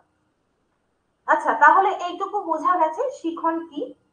আচ্ছা, রাকিব বলছে হ্যাঁ ঠিক আছে ভালো লাগছে। আচ্ছা, ভালো লাগছে বা বোরিং মনে হচ্ছে না, এটা আমাকে অনেকটা বেশি কি বলবো এনকারেজ করে পড়াতে, বুঝতে পারলে? তো আমি সবসময় চেষ্টা করি ফিডব্যাক নিয়ে পড়ানোর। যদি মনে হয় কোনো জায়গা বুঝতে পারছো না অবশ্যই বলবে। আচ্ছা, এবার আসি শিখনের বৈশিষ্ট্য। দেখো, শিখন সংক্রান্ত এতক্ষণ আমরা যা পড়লাম সবটাই কিন্তু এই বৈশিষ্ট্যের মধ্যে আমরা পাবো। যেমন সবার প্রথম শিখনের বৈশিষ্ট্য হিসেবে আমরা যেটা বলতে পারি সেটা হচ্ছে শিখন হচ্ছে আমাদের আচরণের পরিবর্তন। পরিবর্তন মানে কিন্তু মনে রাখবে এক্ষেত্রে একটা বিষয় হয় যে অনেক সময় শিখতে পারলে আমরা আমাদের পুরোনো আচরণকে ভুলে নতুন আচরণ রপ্ত করি। মানে ধরো তোমার পুরোনো কোনো আচরণ যেটা দরকার নেই এখন, সেটাকে আমি ত্যাগ করে নতুন আচরণকে আমি রপ্ত করি। এটা কিন্তু হয়, শিখনের দ্বারাই হয়। তুমি আগে পুরোনো ক্ষেত্রে মানে আগে হয়তো আমি এই ধরনের এক্সাম্পল দেবো যে তুমি ছোটবেলায় কোনো বিষয় হয়তো ভীষণ ভুল করতে, বর্তমানে আর করো না, ঠিক আছে? ছোটবেলায় হয়তো MK W লিখতে, যদিও এটা এক ধরনের অক্ষমতা, আমরা পরে আসবো, সেটাও সাইকোলজিক্যাল ক্ষেত্র আছে, পরে আসবো। তুমি হয়তো ছোটবেলায় B কে D লিখতে, MK W লিখতে, এখন আর সেটা করো না। এখন তুমি ভালো করে শিখেছো এবং আর বি আর ডি এর মধ্যে তোমার গন্ডগোল হয় না, বা এম কে ডাব্লিউ তুমি লেখো না। এখন তুমি স্থায়ীভাবে বি কে বি এবং ডি কে ডি লিখতে পারো, এম কে ডাব্লিউ লেখো না, এম কে এম ই লেখো। এই যে পরিবর্তন, তো আমাদের কিন্তু শিখনের দ্বারা কি হয় না, পুরাতন আচরণকে আমরা অনেক সময় ত্যাগ করি, যেটা আমাদের মনে হয় যে না এটা ঠিক নয়, এটা ঠিক ছিল না, আমি ভুল জানতাম, এটা আমি ত্যাগ করি, নতুন আচরণকে রপ্ত করি। নতুন অভিজ্ঞতা তো অবশ্যই অর্জন হচ্ছে। যত তুমি আচরণ সম্পাদন করবে, যত বেশি পরিস্থিতির সম্মুখীন হবে, তুমি নতুন অভিজ্ঞতা লাভ করবে। এগুলো বোঝানোর কিচ্ছু নেই, একদম গল্পের মতো পড়বে, ঠিক আছে। আচরণের স্থায়িত্ব, দেখো এটা ভীষণ ইম্পর্টেন্ট বিষয়, যে আমি বারবার তোমাদের বলছি স্থায়ী আচরণকে আমরা শিখন বলি। তাহলে আমার আচরণের যদি স্থায়িত্ব না থাকে, যেমন একজন নেশাগ্রস্ত মানুষ যে আচরণ করছে, সে স্বাভাবিক অবস্থায় নেশা কেটে গেলে স্বাভাবিক হয়ে যাবে, তাহলে তার ওই নেশাগ্রস্ত তার আচরণটা স্থায়ী নয়, তাহলে সেটা শিখন নয়। তাহলে আমি যদি কোনো বিষয় আজকে শিখে কালকে ভুলে যাই, দেখবে একদিনের শিখনে আমরা জেনারেলি মনে রাখতে পারি না, কারণ সংরক্ষণ ভালো হয় না। আমি আসছি কিভাবে সংরক্ষণের বিষয়টা যাই। তো আমরা যদি একদিন ধরো দেখলাম মনে রাখতে পারলাম না, সেটা কিন্তু আমি শিখন বলবো না। শিখন কি বলেছি, অনুশীলনের দ্বারা অভিজ্ঞতা অর্জন, আচরণের স্থায়ী পরিবর্তন, এই টার্মগুলো আমার মাথায় গেঁথে ফেলতে হবে। অনুশীলনের দ্বারা মানে প্র্যাকটিসের দ্বারা যত অভিজ্ঞতা অর্জন করব, তত আমার আচরণ স্থায়ী পরিবর্তন আসবে, এবং that will be learning, that will be learning, ঠিক আছে। আচরণের উৎকর্ষতা, এটা বোঝার কিচ্ছু নেই, আমরা যখন শিখি অটোমেটিক আমাদের আচরণ উন্নততর হয়। মনে রাখবে শিখনের তরুণ কিন্তু আচরণ কখনো নিম্নমুখী হয় না, শিখন কিন্তু আমাদের আচরণকে সবসময় উচ্চতর পর্যায়ে নিয়ে যায়, অর্থাৎ আচরণের উন্নতি সাধন হয় শিখনের দ্বারা। এটা কিন্তু মনে রাখতে হবে। আমরা কখনো বলবো না আমি কোনো বিষয় শিখে আরো নিচের দিকে নামলাম, তা নয়। আমি যখনই কোনো বিষয়কে শিখছি, অবশ্যই আমি কিন্তু উন্নতির দিকে যাচ্ছি, বা আমার বিকাশ কি বলবো, আমার ঊর্ধ্বমুখী বিকাশ হচ্ছে, আমি এগোচ্ছি, পিছই না কখনো। শিখনের দ্বারা অনুশীলন হয় সম্ভব, আর অভ্যাস গঠিত হয়। রোজ রোজ যদি অনুশীলন করো তাহলে তো অভ্যাস হবেই। যদি অনুশীলন এবং অভ্যাস না থাকে তাহলে শিখন হয় না। যেমন দেখো, নতুন অঙ্ক শিখতে বা টাইপ করতে কিন্তু আমাদের বারবার অনুশীলন করতে হয়। অঙ্ক আমরা বলি না, প্র্যাকটিস যত করবে, অঙ্ক মুখস্থ করলে হয় না, যত প্র্যাকটিস করবে তত ভালো অঙ্ক করতে পারবে।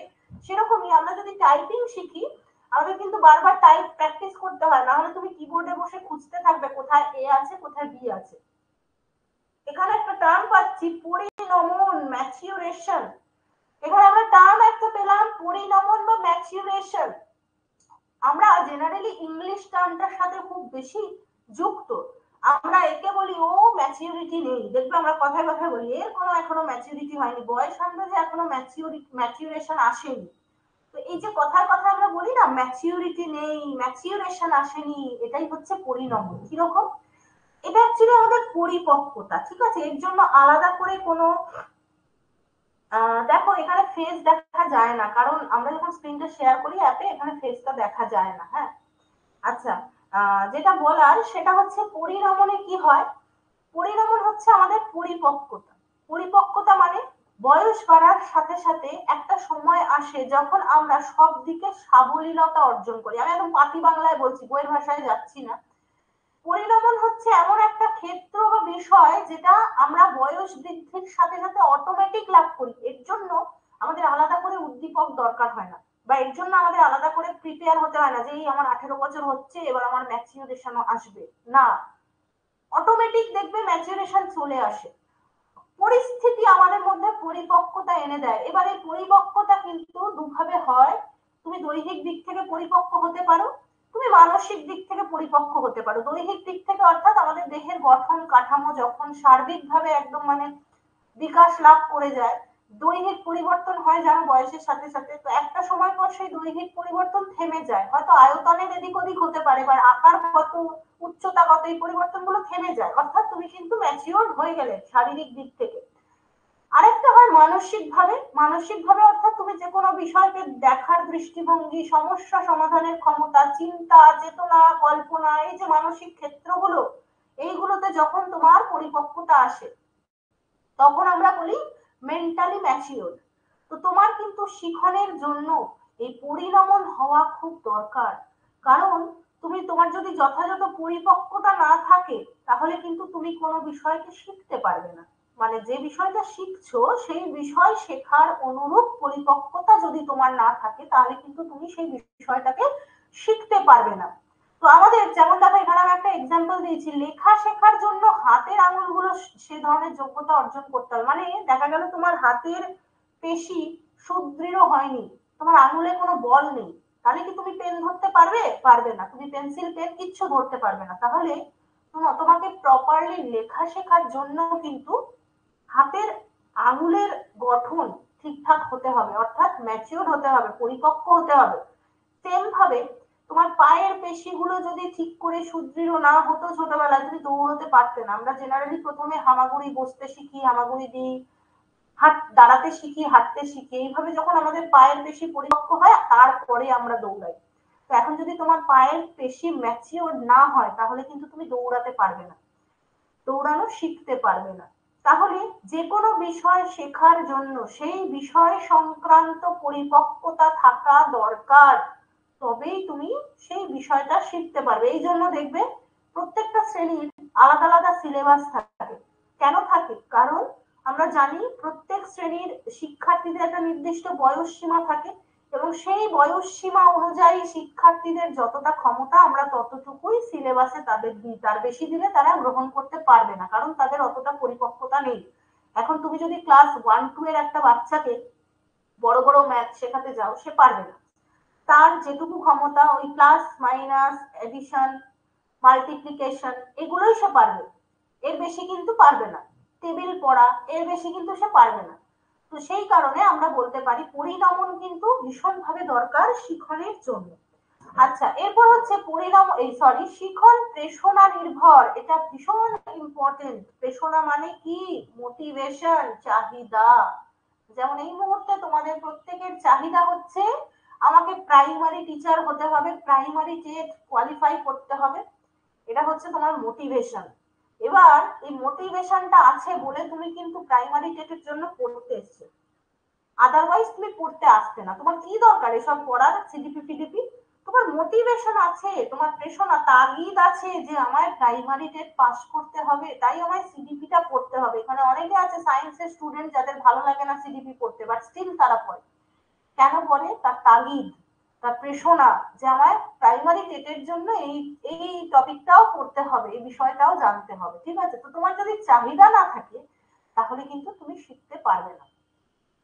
সমস্যামূলক পরিস্থিতি উদ্ভূত, কেন বলা হচ্ছে সমস্যামূলক পরিস্থিতি উদ্ভূত? দেখো আমরা যখন কোনো সমস্যায় পড়ি, সেই সমস্যায় পড়লে দেখবে সেই সমস্যা থেকে আমরা কি করি? চেষ্টা করি বেরিয়ে আসার। আমরা কিন্তু চেষ্টা করি বেরিয়ে আসার।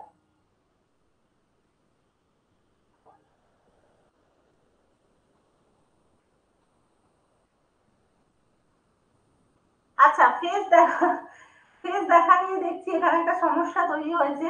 আচ্ছা, পরের দিন ক্লাস শুরু করার আগে আমি তোমাদের সাথে একটু কথা বলবো, ঠিক আছে? তখন একটু অ্যাকচুয়ালি অ্যাপের ব্যাপার আছে, এখানে ফেস ওভাবে দেখে পড়ানো যায় না। আমি সবার সিস্টেম আলাদা একদম। তো সেইভাবে আমি আগে একটু কথা বলে নেবো, ঠিক আছে তোমাদের সাথে। এটা নিয়ে এখন আলোচনা না করে একটু মন দিয়ে শোনো। তো সমস্যা উদ্ভূত পরিস্থিতি কিরকম? দেখবে আমরা যখন কোনো সমস্যায় পড়ি আমরা চেষ্টা করি ইনস্ট্যান্ট সেই সমস্যাটা থেকে বেরিয়ে আসার জন্য। এবং তুমি যখন সমস্যা থেকে বেরিয়ে আসবে তখন তুমি কিছু না কিছু পন্থা একটা নেবে, তো একটা রাস্তা বাজবে। যে রাস্তা বেছে নিয়ে তুমি সমস্যা থেকে বেরোতে পারলে দেখবে সেটা কিন্তু তুমি শিখে নিচ্ছ। পরবর্তীকালে ওই ধরনের সমস্যায় যদি আবার পড়ো তাহলে কিন্তু তুমি খুব সহজেই সমাধান করে ফেলতে পারবে। অর্থাৎ আমরা যখনই কোনো সমস্যায় পড়ি সেখান থেকে আমরা কিন্তু কিছু না কিছু শিখি। কারণ সমস্যাটা সমাধানের জন্য আমরা যে পথ বেছে নিই সেই পথটাই হচ্ছে আসলে আমাদের শিখন। পরবর্তীকালে ওই ধরনের কোনো সমস্যায় আবার পড়লে আমরা কিন্তু সেখান থেকে খুব অনায়াসে বেরিয়ে আসতে পারি। তাহলে সমস্যা কিন্তু আমাদের সবসময় শিক্ষা দেয়। আমরা বলি না আমরা কোনো সমস্যা থেকে শিখি, থেকে শেখা, পাতি বাংলায় বলে থেকে শেখো, পরিস্থিতিতে পড়ে শেখো, সেটাই হচ্ছে বিষয়। যখন তুমি পরিস্থিতিতে পড়বে তখন তুমি শিখতে পারবে, যখন তুমি সমস্যার সম্মুখীন হবে তখন বুঝবে জ্বালাটা কি। এটাই হচ্ছে সমস্যামূলক পরিস্থিতি উদ্ভূত। আচ্ছা, এবার আসবো সমস্যা। দেখো আমরা যখন সমস্যায় করি সমস্যা সমাধানের ক্ষেত্রে আমরা 3টে স্তর বলতে পারি। তুমি যখন কোনো সমস্যায় পড়ো নিজেকে দিয়ে রিলেট করবে, ঠিক আছে? তুমি যখন কোনো সমস্যায় পড়ছো জীবনে, তুমি কি করবে? সবার প্রথম সমস্যাটাকে প্রত্যক্ষণ করবে। আমি বারবার বলছি, এটা কিন্তু সাইকোলজি। যদি কেউ ভাবো অন্ধের মতো বই পড়ে নোট করে মুখস্থ করব, না, নিজের থট প্রসেস কি বলবো, নিজের থট প্রসেসকে অ্যাক্টিভ করতে হবে, চিন্তা করতে হবে নিজের বিষয়গুলো নিয়ে, তবে বুঝতে পারবে। দেখো, তুমি যখন কোনো সমস্যায় পড়ো, আমরা প্রত্যেকেই এটা করি, সমস্যাটাকে প্রত্যক্ষণ করি। প্রত্যক্ষণ মানে ভালো করে দেখি, বুঝি এটা কি ধরনের সমস্যা, এটা কঠিন সমস্যা না সহজ, আমার কাছে কোনো ব্যাপারই না। আমরা বলি কোনো ব্যাপার নাকি, এই সমস্যার সমাধান কোনো ব্যাপার না। আমরা কিন্তু প্রত্যেকে যে কোনো সমস্যায় পড়লে সেটাকে ভালো করে প্রত্যক্ষণ করি, দেখি। আমরা প্রত্যেকেই দেখি যে সমস্যাটা কি ধরনের। এইবার সমস্যা বিচারের পর যেটা তুমি করো সেটা হচ্ছে উপযোগী আচরণের উদ্ভাবন করো। অর্থাৎ এই সমস্যা থেকে বেরিয়ে আসার জন্য কোন আচরণ করা যেতে পারে বা কি করলে সমস্যা থেকে নিস্তার পাবো, সেই আচরণটাকে তুমি উদ্ভাবন করো। যেই তুমি উদ্ভাবন করে নিলে তখন তুমি আচরণটাকে আত্মীকরণ করো, মানে নিজের মধ্যে নিয়ে আসো, সেই আচরণটা নিজে করো। তো আমি যখনই সমস্যায় পড়বো, আমি সমস্যাটাকে আগে ভালো করে দেখবো, দেখার পর সেই সমস্যার সমাধানের জন্য কি করা যেতে পারে এই চিন্তা ভাবনা করব। যখন আমি ডিসিশন নিয়ে নিই যে না, আমি এই পন্থাতে এই সমস্যার সমাধান করব, তখন আমি কি করব, সেই আচরণটা করে ফেলি। এইভাবে কিন্তু আমরা যে কোনো সমস্যামূলক পরিস্থিতি থেকে শিখি, ঠিক আছে? তো এই হচ্ছে শিখনের বৈশিষ্ট্য। এইবার দেখো, কোনো বিষয়টা যখন তুমি শিখবে, সেই বিষয়টা শেখার জন্য আমাদের কিছু শর্ত থাকবে। শর্ত ছাড়া আমরা শিখতে পারবো না। কি কি শর্ত? মানে শর্ত বলতে এখানে যেটা বোঝানো হচ্ছে যে কিছু বিষয় আছে যেগুলো উপস্থিত থাকলে তবে তোমার শিখনটা ভালো হবে, ঠিক আছে? বেশ কিছু বিষয় আছে যেগুলোর উপস্থিতিতে তোমার শিখনটা ভালো হয়। কি কি বিষয়? শুরু থেকে আমরা পড়ে এলাম, অনুশীলন থাকতে হবে, দৈহিক মানসিক পরিণমন বা পরিপক্কতা থাকতে হবে, তোমার প্রেরণা থাকতে হবে, এবং বল বৃদ্ধিকরণ। বল বৃদ্ধিকরণ বলতে এখানে বোঝানো হয় এফোর্ট। তুমি মানে এফোর্ট কি বলবো, বাংলা এটাকে কি বলে, নিজে থেকে যে চেষ্টা আমরা চালাই, ঠিক আছে? তুমি কতটা পরিশ্রম করছো বিষয় শেখার জন্য, কতটা এফোর্ট দিচ্ছ, সেটাই হচ্ছে বল বৃদ্ধি। এগুলো হচ্ছে শিখনের শর্ত। এই কটা শর্ত যদি না থাকে তোমার মধ্যে, যদি এই মানসিকতা না থাকে যে আমি অনুশীলন করব, আমি ম্যাচুরেশন আমার আছে এবং আমার চাহিদা আছে এবং আমি এফোর্ট দিতে পারবো, এই কটা যদি তোমার মধ্যে শর্ত না থাকে, তুমি শিখতে পারবে না। তাহলে আমরা কি বলতে পারি, এই যে তোমরা সিডিপি শিখতে এসছো, তোমাদের ক্ষেত্রে অ্যাপ্লিকেবল। তুমি যদি ভাবো সিডিপি পড়বো না বেশি করে, বা আমার সিডিপি বোঝা, আমার কিছু বুঝতেই পারি না, মানে আমার পরিপক্কতা নেই সিডিপি বোঝা, আমার চাহিদা নেই, বা আমি নিজে থেকে এফোর্ট দেবো না পড়ার জন্য, তাহলে কিন্তু আমি সিডিপি কেও রপ্ত করতে পারবো না। যে কোনো বিষয় শেখানোর ক্ষেত্রে সেম, ঠিক আছে? তো আমরা যখন অনুশীলন করি তখন ভালো বিষয়টা স্থায়ী হয় আমাদের মধ্যে, আমরা ভালো শিখতে পারি। অবশ্যই মানসিক পরিপক্কতা, দৈহিক পরিপক্কতা থাকলে আমরা রপ্ত করতে পারি দ্রুত। তো এই শর্তগুলোকে বাদ দিয়ে কিন্তু আমরা কিছুতেই শিখতে পারবো না। তবে আরো কিছু শর্ত কিন্তু আছে শিখনের ক্ষেত্রে। মুখ্য শর্ত হচ্ছে অনুশীলন, পরিপক্কতা, প্রেরণা, বল বৃদ্ধি। এছাড়াও দেখো, ভালোভাবে শিখতে গেলে আরো কিছু জিনিস তোমার প্রয়োজন, যেমন তোমার পর্যবেক্ষণ করার ক্ষমতা। কিছু দেখবে আমরা কিন্তু ভিন্ন ব্যক্তি ভিন্নভাবে পর্যবেক্ষণ করি, মানে একই জিনিস যদি 5 জনকে জিজ্ঞেস করা হয় 5 রকম ভাবে ব্যক্ত করবে, অর্থাৎ 5 জন 5 রকম ভাবে পর্যবেক্ষণ করে, দেখার দৃষ্টিভঙ্গি। মনোযোগ, কেউ হয় খুব মনোযোগী, কেউ চঞ্চল, একটা বিষয় দীর্ঘক্ষণ মনোনিবেশ করতে পারে না, ফ্লাকচুয়েট করে মনোযোগ। আগ্রহ, আগ্রহ প্রেষণা একই রকম। অনুরাগ, অনুরাগ মানে হচ্ছে আমার ভালো লাগা, যেটা। লক্ষ্য, উদ্দেশ্য এবং প্রতিযোগিতামূলক মনোভাব এবং ফল লাভের জ্ঞান কিন্তু শিখনের জন্য অপরিহার্য। তাহলে শুধু অনুশীলন, পরিপক্কতা, প্রেষণা, বল বৃদ্ধিকরণ থাকলেই হবে না, তোমার পর্যবেক্ষণ করার ক্ষমতা থাকতে হবে। যে বিষয়টাকে তুমি শিখছো সেটাকে তুমি ভালো করে বিশ্লেষণ, পর্যবেক্ষণের দ্বারা বিশ্লেষণ করার ক্ষমতা থাকতে হবে, তোমার মনোনিবেশ করার ক্ষমতা থাকতে হবে, তোমার আগ্রহ থাকতে হবে, তোমার অনুরাগ থাকতে হবে, তোমার একটা লক্ষ্য থাকতে হবে। লক্ষ্য ব্যতীত কোনো কর্মসূচি ফলদায়ক হয় না।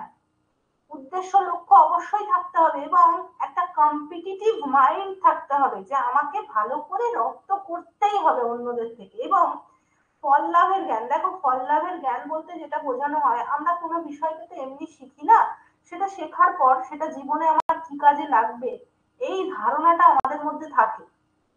ঠিক আছে, তো আমি এই যে আমরা এইচএস এর পর কেউ টেকনিক্যাল লাইনে যাই, কেউ জেনারেল লাইনে পড়াশোনা করি, যাই হোক আমি একটা ফল লাভের আশা নিয়ে করি যে টেকনিক্যাল লাইনে গেলে আমি তাড়াতাড়ি চাকরি পাবো, জেনারেল লাইনে কি আছে সাধারণ কিছু জবস আছে, কিছু গভর্নমেন্ট জবস আছে, কিছু আর এই টিচিং প্রফেশন। ঠিক আছে, তো এই যে তোমার একটা জ্ঞান যে আমি কি ফল পেতে পারি, এই এই জ্ঞানটা নিয়েই আমরা শিখি।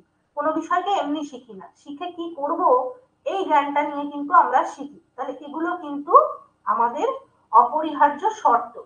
আচ্ছা, এখানে আমি শিক্ষণের কিছু কৌশল বলছি, কৌশলটা এখন আমি যাচ্ছি না, আমি একটু দেখি মেন জায়গাটা। এখন আমি কৌশলে যাচ্ছি না, আমি এখানে একটা গুরুত্বপূর্ণ জায়গা তোমাদের একটু বলতে চাই যে শিখন কিভাবে হয়। এটা ভীষণ ইন্টারেস্টিং একটা জায়গা। শিখন কিভাবে হয়? জেনারেলি শিখন হয় তিন ভাবে।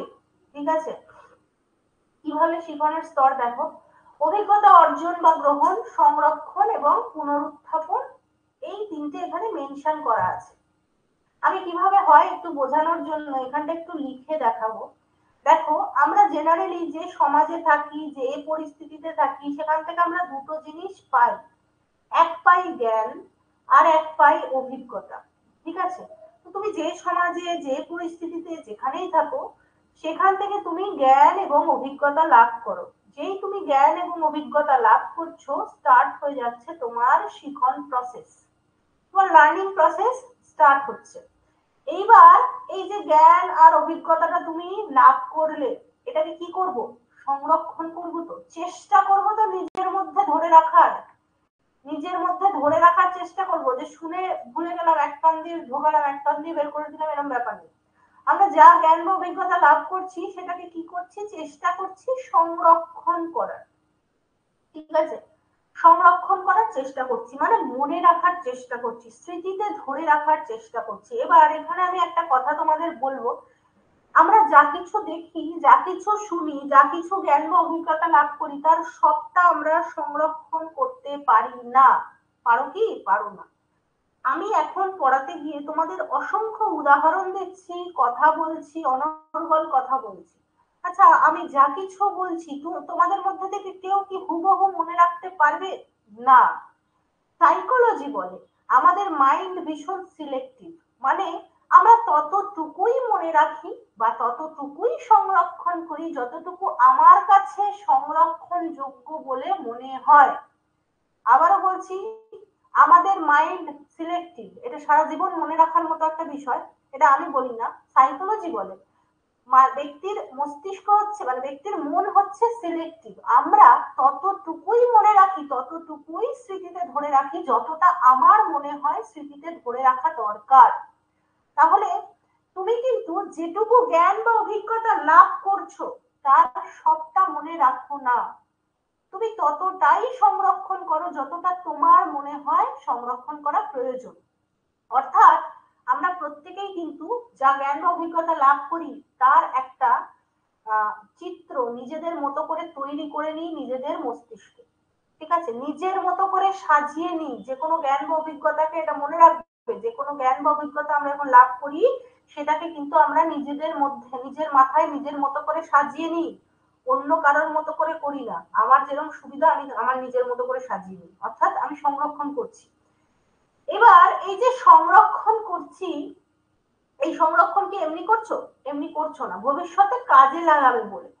কি কাজে লাগাবে? ভবিষ্যতে যখন তুমি এটাকে কাজে লাগাবে তখন তুমি যেটা করবে সেটা হচ্ছে পুনরুত্থাপন। এই পুনরুত্থাপনে দুটো প্রসেস আছে। ঠিক আছে, দুটো প্রসেস কি কি? একটা হচ্ছে পুনরুদ্রেক, একটা হচ্ছে পুনরুদ্রেক, একটা হচ্ছে প্রত্যাভিজ্ঞা। আমি এটা একদম বাস্তব উদাহরণ দিয়ে এক্ষুনি বোঝাবো শিখন কিভাবে হয়, বুঝে নাও। পুনরুদ্রেক অর্থাৎ recall, recall and recognition, recognition হচ্ছে প্রত্যাভিজ্ঞা, ঠিক আছে? এই দুটো টার্ম মনে রাখতে হবে, রিকল অ্যান্ড রিকগনিশন। তাহলে কি বললাম, শিখনের স্তর কি কি দেখো।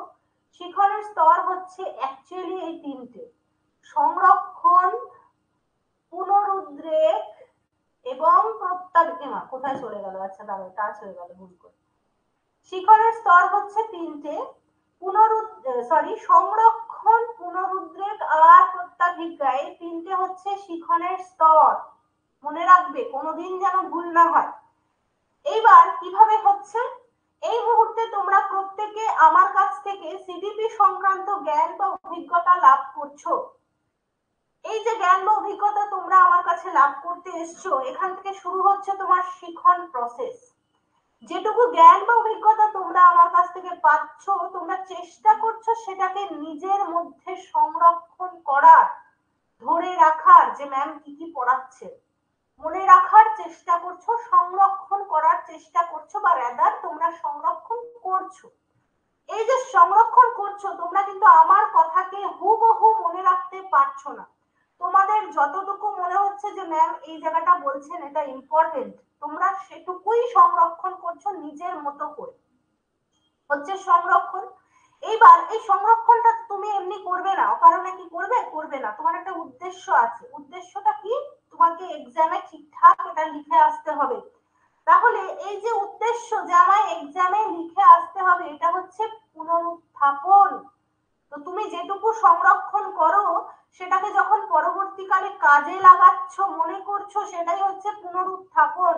আমরা যখন শেখা বিষয়, আচ্ছা এখানে কেউ বলছো শিখনের 4টে স্তর, কেউ বলছো স্মৃতির 4টে স্তর, স্মৃতিকে শিখনের 3টে স্তর, শিখনের কখনো 4টে স্তর নয়। আর স্মৃতি যেটা বলছো, এখন স্মৃতিতে যেও না, তোমাদের স্মৃতির ডিটেল নেই সিলেবাসে, সিলেবাস ভালো করে দেখবে, এটা খুব গন্ডগোল করো। আমি বলে দিচ্ছি এই বিষয়টা। যখন তোমরা এই যে জ্ঞানটা লাভ করছো আমার কাছ থেকে সিডিপির, সেটা সংরক্ষণ করছো, পরবর্তীকালে এক্সামের হলে গিয়ে পুনরুত্থাপন করবে বলে। পুনরুত্থাপন যখন করবে, কিভাবে করবে, দুটো ওয়েতে করবে। এক হচ্ছে কোশ্চেন পাওয়ার সাথে সাথে তুমি রিকল করবে যে ক্লাসে কি পড়েছিলাম, ম্যামের নোটসে কি পড়েছিলাম, বইতে কি পড়েছিলাম। দিস ইজ রিকল, মনে করার চেষ্টা করছি আমি কি পড়েছিলাম। রিকল ছাড়াও আরো একটা বিষয় হয়, আমাদের অনেক সময় চিনে নিতে হয়। চিনে নেওয়া অর্থাৎ প্রত্যাভিজ্ঞা, চিনে নেওয়া অর্থাৎ প্রত্যাভিজ্ঞা। আচ্ছা 2022-এ যেটা এসেছিল সেটা হচ্ছে স্মৃতির প্রথম স্তর কি। 2022 সালে প্রাইমারি টেটে যে কোয়েশ্চেনটা এসেছিল সেটা ছিল স্মৃতির প্রথম স্তর কি। স্মৃতির বলো, শিখনের বলো, দুটোরই প্রথম স্তর হচ্ছে সংরক্ষণ। তুমি যদি সংরক্ষণ না করো, না তোমার স্মৃতি কার্যকরী হবে, না তোমার শিখন কার্যকরী হবে। আচ্ছা, তো পুনরুদ্রেক হচ্ছে আমরা মনে করি, প্রত্যাভিজ্ঞা হচ্ছে আমরা চিনে নিই। কি চিনে নিই, দেখবে আমরা অনেক সময় মাল্টিপল চয়েস কোয়েশ্চেন অ্যাটেন্ড করি, সেক্ষেত্রে আমাদেরকে আইডেন্টিফাই করতে হয় which is the correct option। এই যে তুমি কারেক্ট অপশনকে চিনে নাও, এটা হচ্ছে তোমার প্রত্যাভিজ্ঞা। এবং চিনে নেওয়ার জন্য তোমার রিকল করতে হয়, মনে করতে হয় কি পড়েছিলাম। তাহলে আমাদেরকে যদি জিজ্ঞেস করা হয় শিখনের স্তর বা পর্যায় কি কি, আমরা কিন্তু বলবো শিখনের স্তর 3টে: সংরক্ষণ, পুনরুদ্রেক এবং প্রত্যাভিজ্ঞা, ঠিক আছে? এর বাইরে শিখনের আর কোনো স্তর নেই। এবার অনেকে আমায় বলবে ম্যাম এই যে পুনরুত্থাপন, এটা কেন মেনশন করি না। এটা মেনশন করি না কারণ পুনরুদ্রেক এবং প্রত্যাভিজ্ঞাকে আমরা মেনশন করি, তাই আলাদা করে পুনরুত্থাপন মেনশন করার প্রয়োজন পড়ে না। কারণ পুনরুদ্রেক আর প্রত্যাভিজ্ঞার দ্বারাই কিন্তু আমাদের পুনরুত্থাপন হয়। আচ্ছা প্রথমটা তো শিখন না, শিখনকে আমরা আলাদা স্তর হিসেবে ধরি না। আমি তো শিখনেরই স্তরের কথা বলছি, আমি এটা তোমাদের বোঝানোর জন্য দেখালাম। শিখন কোনো স্তর নয়, শিখন প্রসেসটা যেখান থেকে স্টার্ট হচ্ছে সেখানে প্রথম স্তর হচ্ছে সংরক্ষণ। যখনই আমি তো শিখনেরই স্তর পর্যায়ে বলছি, বা শিখন কিভাবে হয় সেটা বলছি। তাহলে প্রথম স্তর কখনোই শিখন নয়, এটা আমি তোমাদের বোঝানোর জন্য এভাবে লিখেছি। শিখন যখনই স্টার্ট হয়, প্রথম যে স্তরটা কাজ করে সেটা হচ্ছে আমরা সংরক্ষণ করার চেষ্টা করি, ঠিক আছে? আমরা বিষয়টাকে সংরক্ষণ করার চেষ্টা করি এবং সেই সংরক্ষণের উদ্দেশ্য হচ্ছে যাতে আমরা পুনরুদ্রেক আর প্রত্যাভিজ্ঞা করতে পারি বা পুনরুত্থাপন করতে পারি, এটার সাথে গুলিয়ে ফেললে হবে না। পুনরুত্থাপন এই দুটো প্রসেসের মাধ্যমে হয়, তাই আলাদা করে আমরা পুনরুত্থাপনকে মেনশন করি না। আচ্ছা, এই চার্টটা বুঝতে কারোর অসুবিধা আছে? যদি এখানটা বুঝতে পারো, শিখনের যে স্তর বা পর্যায় বা শিখন কৌশল থেকে যে কোনো প্রশ্ন আসলে তুমি অ্যাটেন্ড করে আসবে, আমার গ্যারান্টি, যদি তুমি এইটুকু বুঝতে পারো।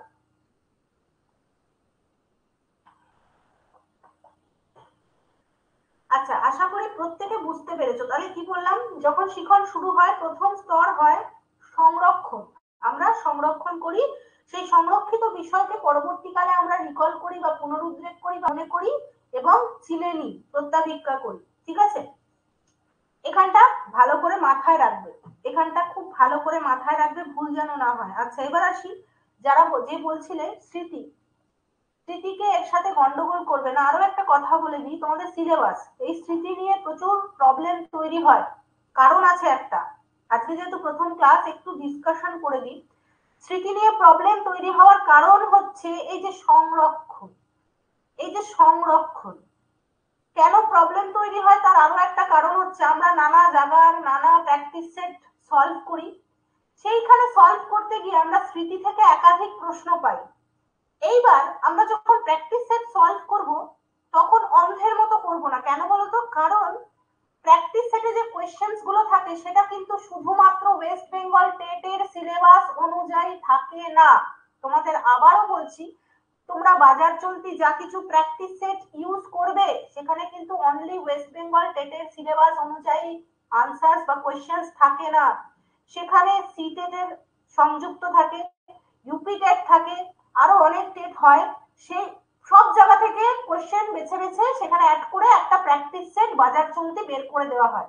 এইবার আমাদের গন্ডগোলটা এই কারণেই হয়, কারণ আমি যদি সিটেট দিয়ে এক্সাম্পল দিই, সিটেট আর প্রাইমারি টেটের সিলেবাস প্রায় এক, তবে সিটেট আর তো ভাস্ট, সিটেটে আরো একটু বেশি সিলেবাস, যে কারণে আমরা কিন্তু যখন প্র্যাকটিস সেট আলোচনা করি ওই এক্সট্রা কিছু কোয়েশ্চেন্স আমরা পাই এবং তখনই আমাদের মধ্যে কনফিউশন তৈরি হয়, ম্যাম এটা তো সিলেবাসে আছে, এটা তো পড়া হয়নি।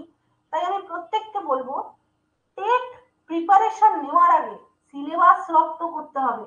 তোমার কোর্স কমপ্লিট হয়ে গেল, তারপর যদি তোমার মধ্যে এই ধারণা থাকে আরে এটা তো সিলেবাসে আমার পড়ানো হয়নি, এটা কোথা থেকে দিয়েছে, এই কেস যেন না হয়। ঠিক আছে, শুরুর দিন থেকে বললাম, টপিক পড়ার আগে সিলেবাসকে পড়ো, সিলেবাসকে বোঝো। সিলেবাস যদি বুঝতে পারো তাহলে পরবর্তী দিনে টপিক পড়তে সমস্যা হবে না। কিন্তু কারোর মধ্যে যেন সিলেবাস নিয়ে কোনো রকম ডাউট না থাকে, কি কি সিলেবাসে আছে নেই। পর্ষদ থেকে সিলেবাস দেওয়া হয়েছে জানো, যদি তাও বুঝতে অসুবিধা হয় আমার কাছে বাংলা ভার্সনের সিলেবাস আছে, আমি তোমাদের প্রোভাইড করে দেবো পরবর্তী ক্লাসে।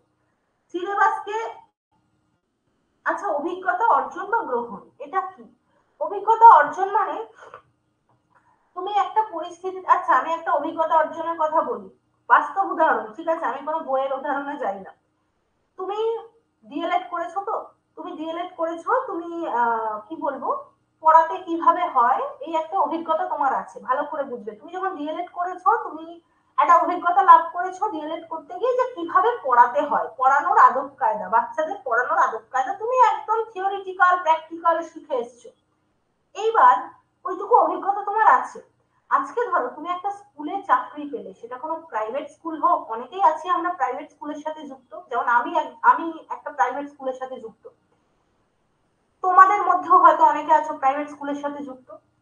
সেখানে যখন তুমি প্র্যাকটিক্যালি পড়াতে যাবে, তুমি দেখবে তুমি ডিএলএড এ যা পড়েছিলে তোমার প্র্যাকটিক্যাল ক্ষেত্রে তার সাথে আকাশ পাতাল তফাৎ। যেমন আমরা বিএড এ যা পড়েছি আমরা দেখি প্র্যাকটিক্যালি পড়াতে গিয়ে যে স্কুলে সেই পড়ানোর সাথে কোনো মিল নেই।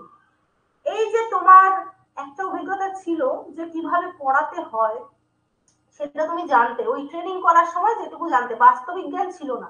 বাস্তবে যখন তুমি কোনো স্কুলে পড়াতে গেলে তুমি দেখলে সেটা তো আকাশ পাতাল তফাৎ। আমি তো এইরকম ভাবে শিখেছিলাম, কিন্তু পরিস্থিতি মানে পরিস্থিতিতে ওই আমরা ট্রেনিং এ যা শিখেছি সেগুলো হয় না পড়া। সেক্ষেত্রে কি হয়, অটোমেটিক আমার অন্যরকম অভিজ্ঞতা কিন্তু লাভ হয়। তাহলে তুমি যে আগে যেটা জানতে, এখন বর্তমানে একটা স্কুলের সাথে যুক্ত হয়ে নতুন যে কিছু জানতে পারলে, যে না আমাকে ওই স্ট্রাকচার ফলো করলে হবে না, বাস্তব ভিত্তিক এই যেভাবে স্কুল চলছে সেইভাবে আমাকে চলতে হবে, এটা হচ্ছে তোমার অভিজ্ঞতা অর্জন বা গ্রহণ। বোঝাতে পারলাম? রানুকা, রানুকা না রেনুকা তোমার নাম বোধ? বোঝাতে পারলাম একটু জানো? ধারণা লাভ করছো যেটা, ঠিক আছে, যেটা কাজের মাধ্যমে শিখছো। আচ্ছা, এখানে একটা কথা বলে রাখি, ধারণা আর অভিজ্ঞতা এই দুটো ডিফারেন্স কি জানো? ধারণা আর অভিজ্ঞতা এই দুটো ডিফারেন্স কি? What is the difference between concept and experience? What is the difference between concept and experience? কি ডিফারেন্স? এই যে আমি রেণুকাকে বললাম যে তুমি যখন ডিএলএড করেছিলে, তোমার শিশুদের পঠন পাঠন সংক্রান্ত যে জ্ঞানটা ছিল সেটা ছিল তোমার ধারণা। তুমি যখন বাস্তবিক ক্ষেত্রে সেটাকে অ্যাপ্লাই করতে যাচ্ছ, তখন যেটা তুমি লাভ করছো সেটা হচ্ছে তোমার অভিজ্ঞতা। আশা করি ক্লিয়ার। যেটা আমি ডিএলএড করার সময় লাভ করেছি তাত্ত্বিকভাবে অ্যাপ্লাই করে দেখিনি, দিস ইজ কনসেপ্ট। যেটা আমি অনলি লাভ করেছি, শুনেছি, পড়েছি, ঠিকঠাক অ্যাপ্লাই করতে পারিনি। যখন আমি হাতে কলমে অ্যাপ্লাই করে সেটার থেকে এক্সপিরিয়েন্স লাভ করছি, সেটাই আমার এক্সপিরিয়েন্স হয়ে থাকছে। ঠিক আছে? আচ্ছা, আজকে আমি আর বিস্তারিত কিছু যাব না, বুঝতেই পারছো আজকে ডেমো ক্লাস তো, খুব বেশি আমি রাখছি না টপিক। প্রথম দিন একটু অল্প পড়ো, বিষয়টাকে বোঝার চেষ্টা করো। আচ্ছা, পাপ্পু যেটা বলছো সিডিপি বুকের নেম। আচ্ছা, সিডিপি বুকের নাম বলতে আমি যেটা বলি, সিডিপি বুক যদি একদম ডেপথ থেকে শুরু করতে চাও তাহলে আমি নাম বলে দিচ্ছি। সেটা হচ্ছে, আমি যে বইটার পক্ষপাতী সেটা হচ্ছে আমার পছন্দ সুশীল রায়। ঠিক আছে, আমি পার্সোনালি প্রেফার করি সুশীল রায়ের বুক। তবে বুকটা একটু দামি, বা বলতে পারো অনেকের সেটা পছন্দ হয় না, কারণ সেখানে প্রচন্ড ভাস্ট সিলেবাস। তবে যদি কেউ দেখতে শিখতে চায় তার জন্য সেটা অ্যাপ্রোপ্রিয়েট হয় সুশীল রায়ের বুক। এছাড়া এছাড়া আমি কাউকে আলাদা করে কোনো বুক কিনতে বলি না। আমি যেটা বলি সেটা হচ্ছে, তোমরা প্রত্যেকে ডিএলএড করেছো তো, ডিএলএড এর সময় দেখবে তোমরা শিশু মনস্তত্ত্ব সংক্রান্ত বেশ কিছু বই পড়েছো। বেশিরভাগ পড়েছো তোমরা দেবাশিস পালের বই সম্ভবত। দেবাশিস পালের বই পড়েছো সম্ভবত। আমি তোমাদের দেবাশিস পালের যে বুকটা কিনতে বলবো সেটা হচ্ছে টেক্সট বুক, যেটা বিএডে ডিএলএড এ পড়ো। ডিএলএড এ যেটা পড়ো সেরকম টেক্সট বুক। আচ্ছা, দেবাশিস পালের একটা সবুজ মলাটের পথ চলতি বুক আছে।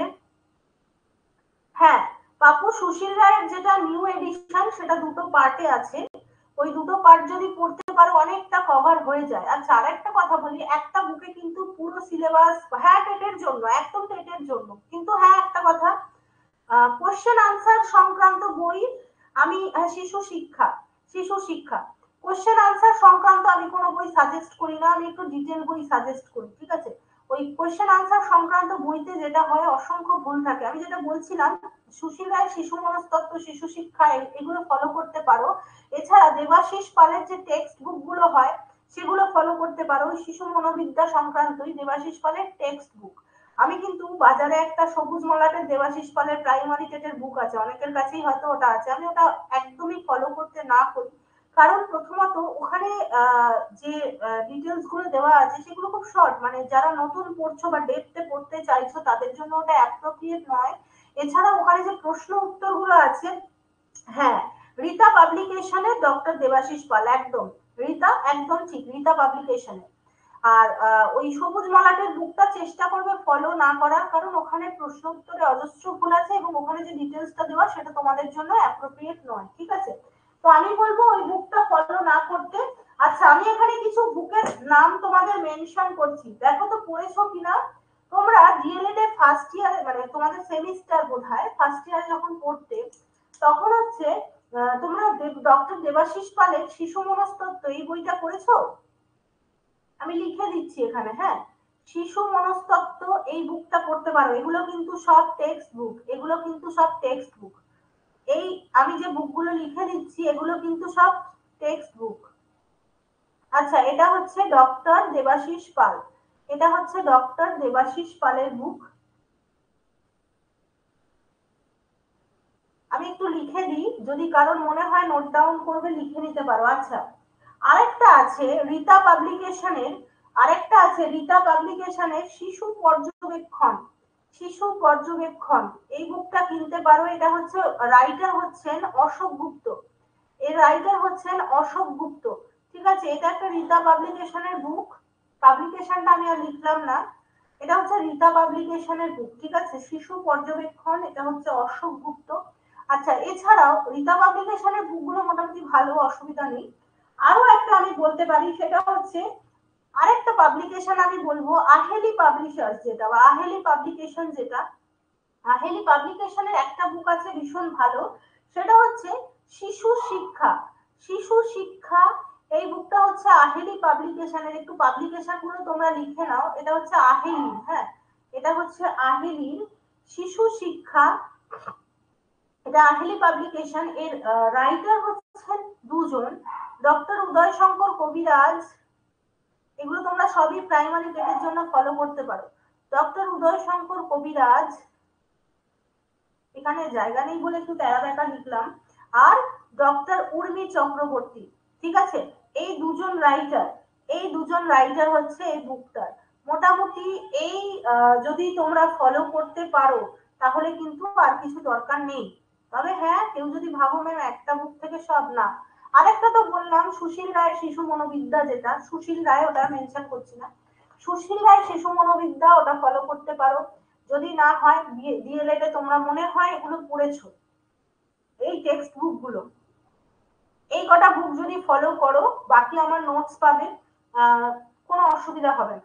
যদি ডিটেল পড়তে চাও, আমি এখানে যা যা বুক বলেছি কোনোটাই কিন্তু ওরকম না, সবগুলো ফলো করতে হবে না আলমগীর, সবগুলো ফলো করতে হবে না। দেখো, ডিএলএড যখন করেছো নিজের কাছে কিছু বুক তো আছে, এটা একটু নিজেকে আলাদা করে নিতে হবে, যে আমার কাছে যে বুকগুলো আছে তাতে সিলেবাসের কোন কোন টপিক আমি পাচ্ছি, বাকি যে টপিক গুলো আমি পাচ্ছি না সেই অনুযায়ী একটা বুক কিনবো। ঠিক আছে, এটা নিজেকে বুঝে করতে হবে। প্রত্যেকে ডিএলএড করেছো, প্রত্যেকের কাছে ডিএলএড এর বুক আছে, আশা করি আছে। তো সেখান থেকে একটু নিজেরা আলাদা করে নাও যে কোন কোন টপিক আমি ডিএলএড এর বুকে পেয়ে যাচ্ছি, সেই অনুযায়ী যে টপিক গুলো পাচ্ছ সেগুলো তো আর দরকার নেই। তাহলে যে টপিক গুলো আমি পাচ্ছি না, তাহলে আমি সেই টপিক রিলেটেড কিছু বুক দেখি, একটা বুক যদি দরকার হয় সেটা কিনবো। সব বুক ফলো করতে হবে না, যার যেটা সুবিধা। আমি তোমাদের জাস্ট রাইটারের নাম সাজেস্ট করে দিলাম, এই রাইটার্সদের বুক তোমরা ফলো করতে পারো। এবার যার যেটা সুবিধা সেই অনুযায়ী কিনবে তোমাদের মতো করে। ঠিক আছে, আরেকটা কথা বলে দিই, আমরা আচ্ছা, আমি যেটা আমার ক্লাসে যেটা আমি ফলো করি সেটা হচ্ছে, এখানে অনেকেই আছো হয়তো ক্লাস শুরুর সাথে সাথে বলবে ম্যাম কোশ্চেন আনসার দেবেন না। আমি কিন্তু ক্লাস শুরুর সাথে সাথে কোশ্চেন আনসার আলোচনার পক্ষপাতী নই। অবশ্যই আমি কিছু কোশ্চেন আলোচনা করব শুরুর সাথে সাথে, যে কি ধরনের প্রশ্ন এই টপিকটা থেকে হতে পারে, এটা অবশ্যই আমি বলবো। কিন্তু আমি যেটা শুরু করি সেটা হচ্ছে টপিক একটু এগিয়ে যাওয়ার পর আমি তারপরে প্র্যাকটিস সেট দেওয়া শুরু করি। তাতে কি হয়, তোমরা যে পুরোনো টপিক গুলো পড়ছো সেগুলো প্র্যাকটিস হতে থাকে আর নতুন টপিক চলতে থাকে। ঠিক আছে, আমি কিন্তু এইভাবে এগোবো। তো ক্লাস শুরুর সময় থেকে কেউ এরকম ভাবে মানে উত্তেজিত হওয়ার দরকার নেই যে ম্যাম আলোচনা করছেন সাথে একটু প্রশ্ন দিন। প্রশ্ন কিরকম আসতে পারে তার ধারণা আমি দেবো বেশ কিছু কোয়েশ্চেন এনে, কিন্তু প্র্যাকটিস সেট কিন্তু সিলেবাস একটু এগিয়ে নিয়ে যাওয়ার পর আমি চালু করবো, যাতে পুরোনো যেগুলো পড়ছো সেগুলো ভুলে না যাও আর নতুন গুলো পড়া চলতে থাকে। ঠিক আছে, আচ্ছা, আহ দেখো যার কাছে যা ডিএলএড এর বুক আছে সেগুলো দেখো ঘেটে, সিলেবাস গুলো নিজেকে, আচ্ছা সিলেবাস যদি না থাকে পর্ষদের সাইটে তোমরা সিলেবাস পাবে, যদি না থাকে আমি পরে নেক্সট ক্লাসে সিলেবাস প্রোভাইড করব এবং প্রত্যেককে বলবো সিলেবাসে কি আছে না আছে সব ভালো করে আগে দেখতে, সিলেবাসের ধারণা যেন কারোর ভুল না থাকে। সিলেবাসই বুঝতে পারলাম না অথচ আমি টেট পড়ছি, সেটা যেন না হয়। সিলেবাস যেন স্বচ্ছতা থাকে নিজের মধ্যে, সিলেবাস সংক্রান্ত ধারণা, এটাই বলবো।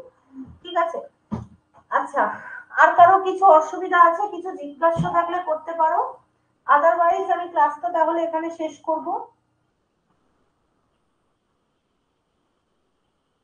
আশা করি ক্লাস করতে ভালো লেগেছে তোমাদের, এবং যেটা হয় বোরিং লাগা বা ঘুম পাওয়া, যেটা আমি তোমাদের বলছিলাম অনেকের ঘুম পেয়ে যায়, রেসপন্স পাই না, বাট আমার তোমাদের দেখে খুব ভালো লাগলো, তোমরা কুইক রেসপন্স করছো, এটা খুব ভালো। এই রেসপন্সটাই চাই ক্লাসে। ঠিক আছে, না হলে আমি আহ, আমি পড়ানোর কি বলবো উৎসাহ পাই না আর কি। তো সেই কারণে বলা, তোমাদের এই রেসপন্সটা আমার ভীষণ ভালো লাগলো, এবং আমার আশা যে তোমাদেরও আমার কাছে ক্লাস করে ভালো লেগেছে। তো পরবর্তী দিনে যদি আমরা আবারও আরো ক্লাস পাই, তোমাদের সাথে যদি আবার দেখা হয় তাহলে অবশ্যই চেষ্টা করব প্রত্যেকটা টপিক ওয়াইজ ভালো করে ডাউট ক্লিয়ার করে দেওয়ার, এবং আমি কিন্তু বুঝতে পারার উপর বেশি গুরুত্ব দিই। ঠিক আছে, বিষয়বস্তু যেন এতটা ভালো করে ক্লাসে বোঝা হয় যেন আর পড়তে না লাগে, আমি এই বিষয়টাই বিশ্বাসী। তো অবশ্যই নির্দ্বিধায় যে যেখানে সমস্যার সম্মুখীন হবে ক্লাসে একদম চ্যাট বক্সে লিখবে, যতবার মনে হবে ম্যাম একটু বুঝিয়ে দিলে ভালো হয় আমি ততবার বুঝিয়ে দেবো, কোনো অসুবিধা নেই। নির্দ্বিধায় আমরা এভাবে চেষ্টা করব বিষয়টাকে আয়ত্ত করার, উদ্দেশ্য একটাই, টেট কোয়ালিফাই করতে হবে। এবং বুঝতেই পারছো লাস্ট যে টেট হলো সেটা দেখার পর আমাদের একটাই মাইন্ডসেট রাখতে হবে যে পথ কিন্তু কঠিন হবে। ঠিক আছে, পথ চলা কিন্তু সহজ হবে না। তো নিজেকে সেই রকম মেন্টালিটি রাখতে হবে এবং পরিশ্রম করার মতো মানসিকতা রাখতে হবে। যদি কেউ ভাবো পরিশ্রম করতে পারবো না তাহলে তোমার কিন্তু কোনো লাভ নেই পড়ে। আমার প্রথম থেকে মানসিকতা রাখতে হবে যে আমার প্রচুর পরিশ্রম করতে হবে। তো আমরা কিন্তু পরিশ্রম তোমরা একা করবে না, পরিশ্রম কিন্তু করবো আমরা উভয়ই, তোমার এবং আমার মিলিত পরিশ্রমেই কিন্তু ফল আশা করি। ঠিক আছে, তো এমনটা ভেবো না ম্যাম পরিশ্রম করবেন না, ম্যাম অবশ্যই পরিশ্রম করবে, সাথে তোমরাও। তো আমরা উভয় মিলে মিলে পরিশ্রম করে দেখি না যদি ভালো ফল পাই, এটুকুই বলার। ঠিক আছে, চলো তাহলে আজকের মতো ক্লাস আমি এখানে শেষ করছি। দেখা হবে আশা করি পরের ক্লাসে, এবং আরো বিস্তারিত আলোচনা আমরা করতে পারবো আশা করি পরের ক্লাসে। গুড নাইট সকলকে, ভালো থাকবে।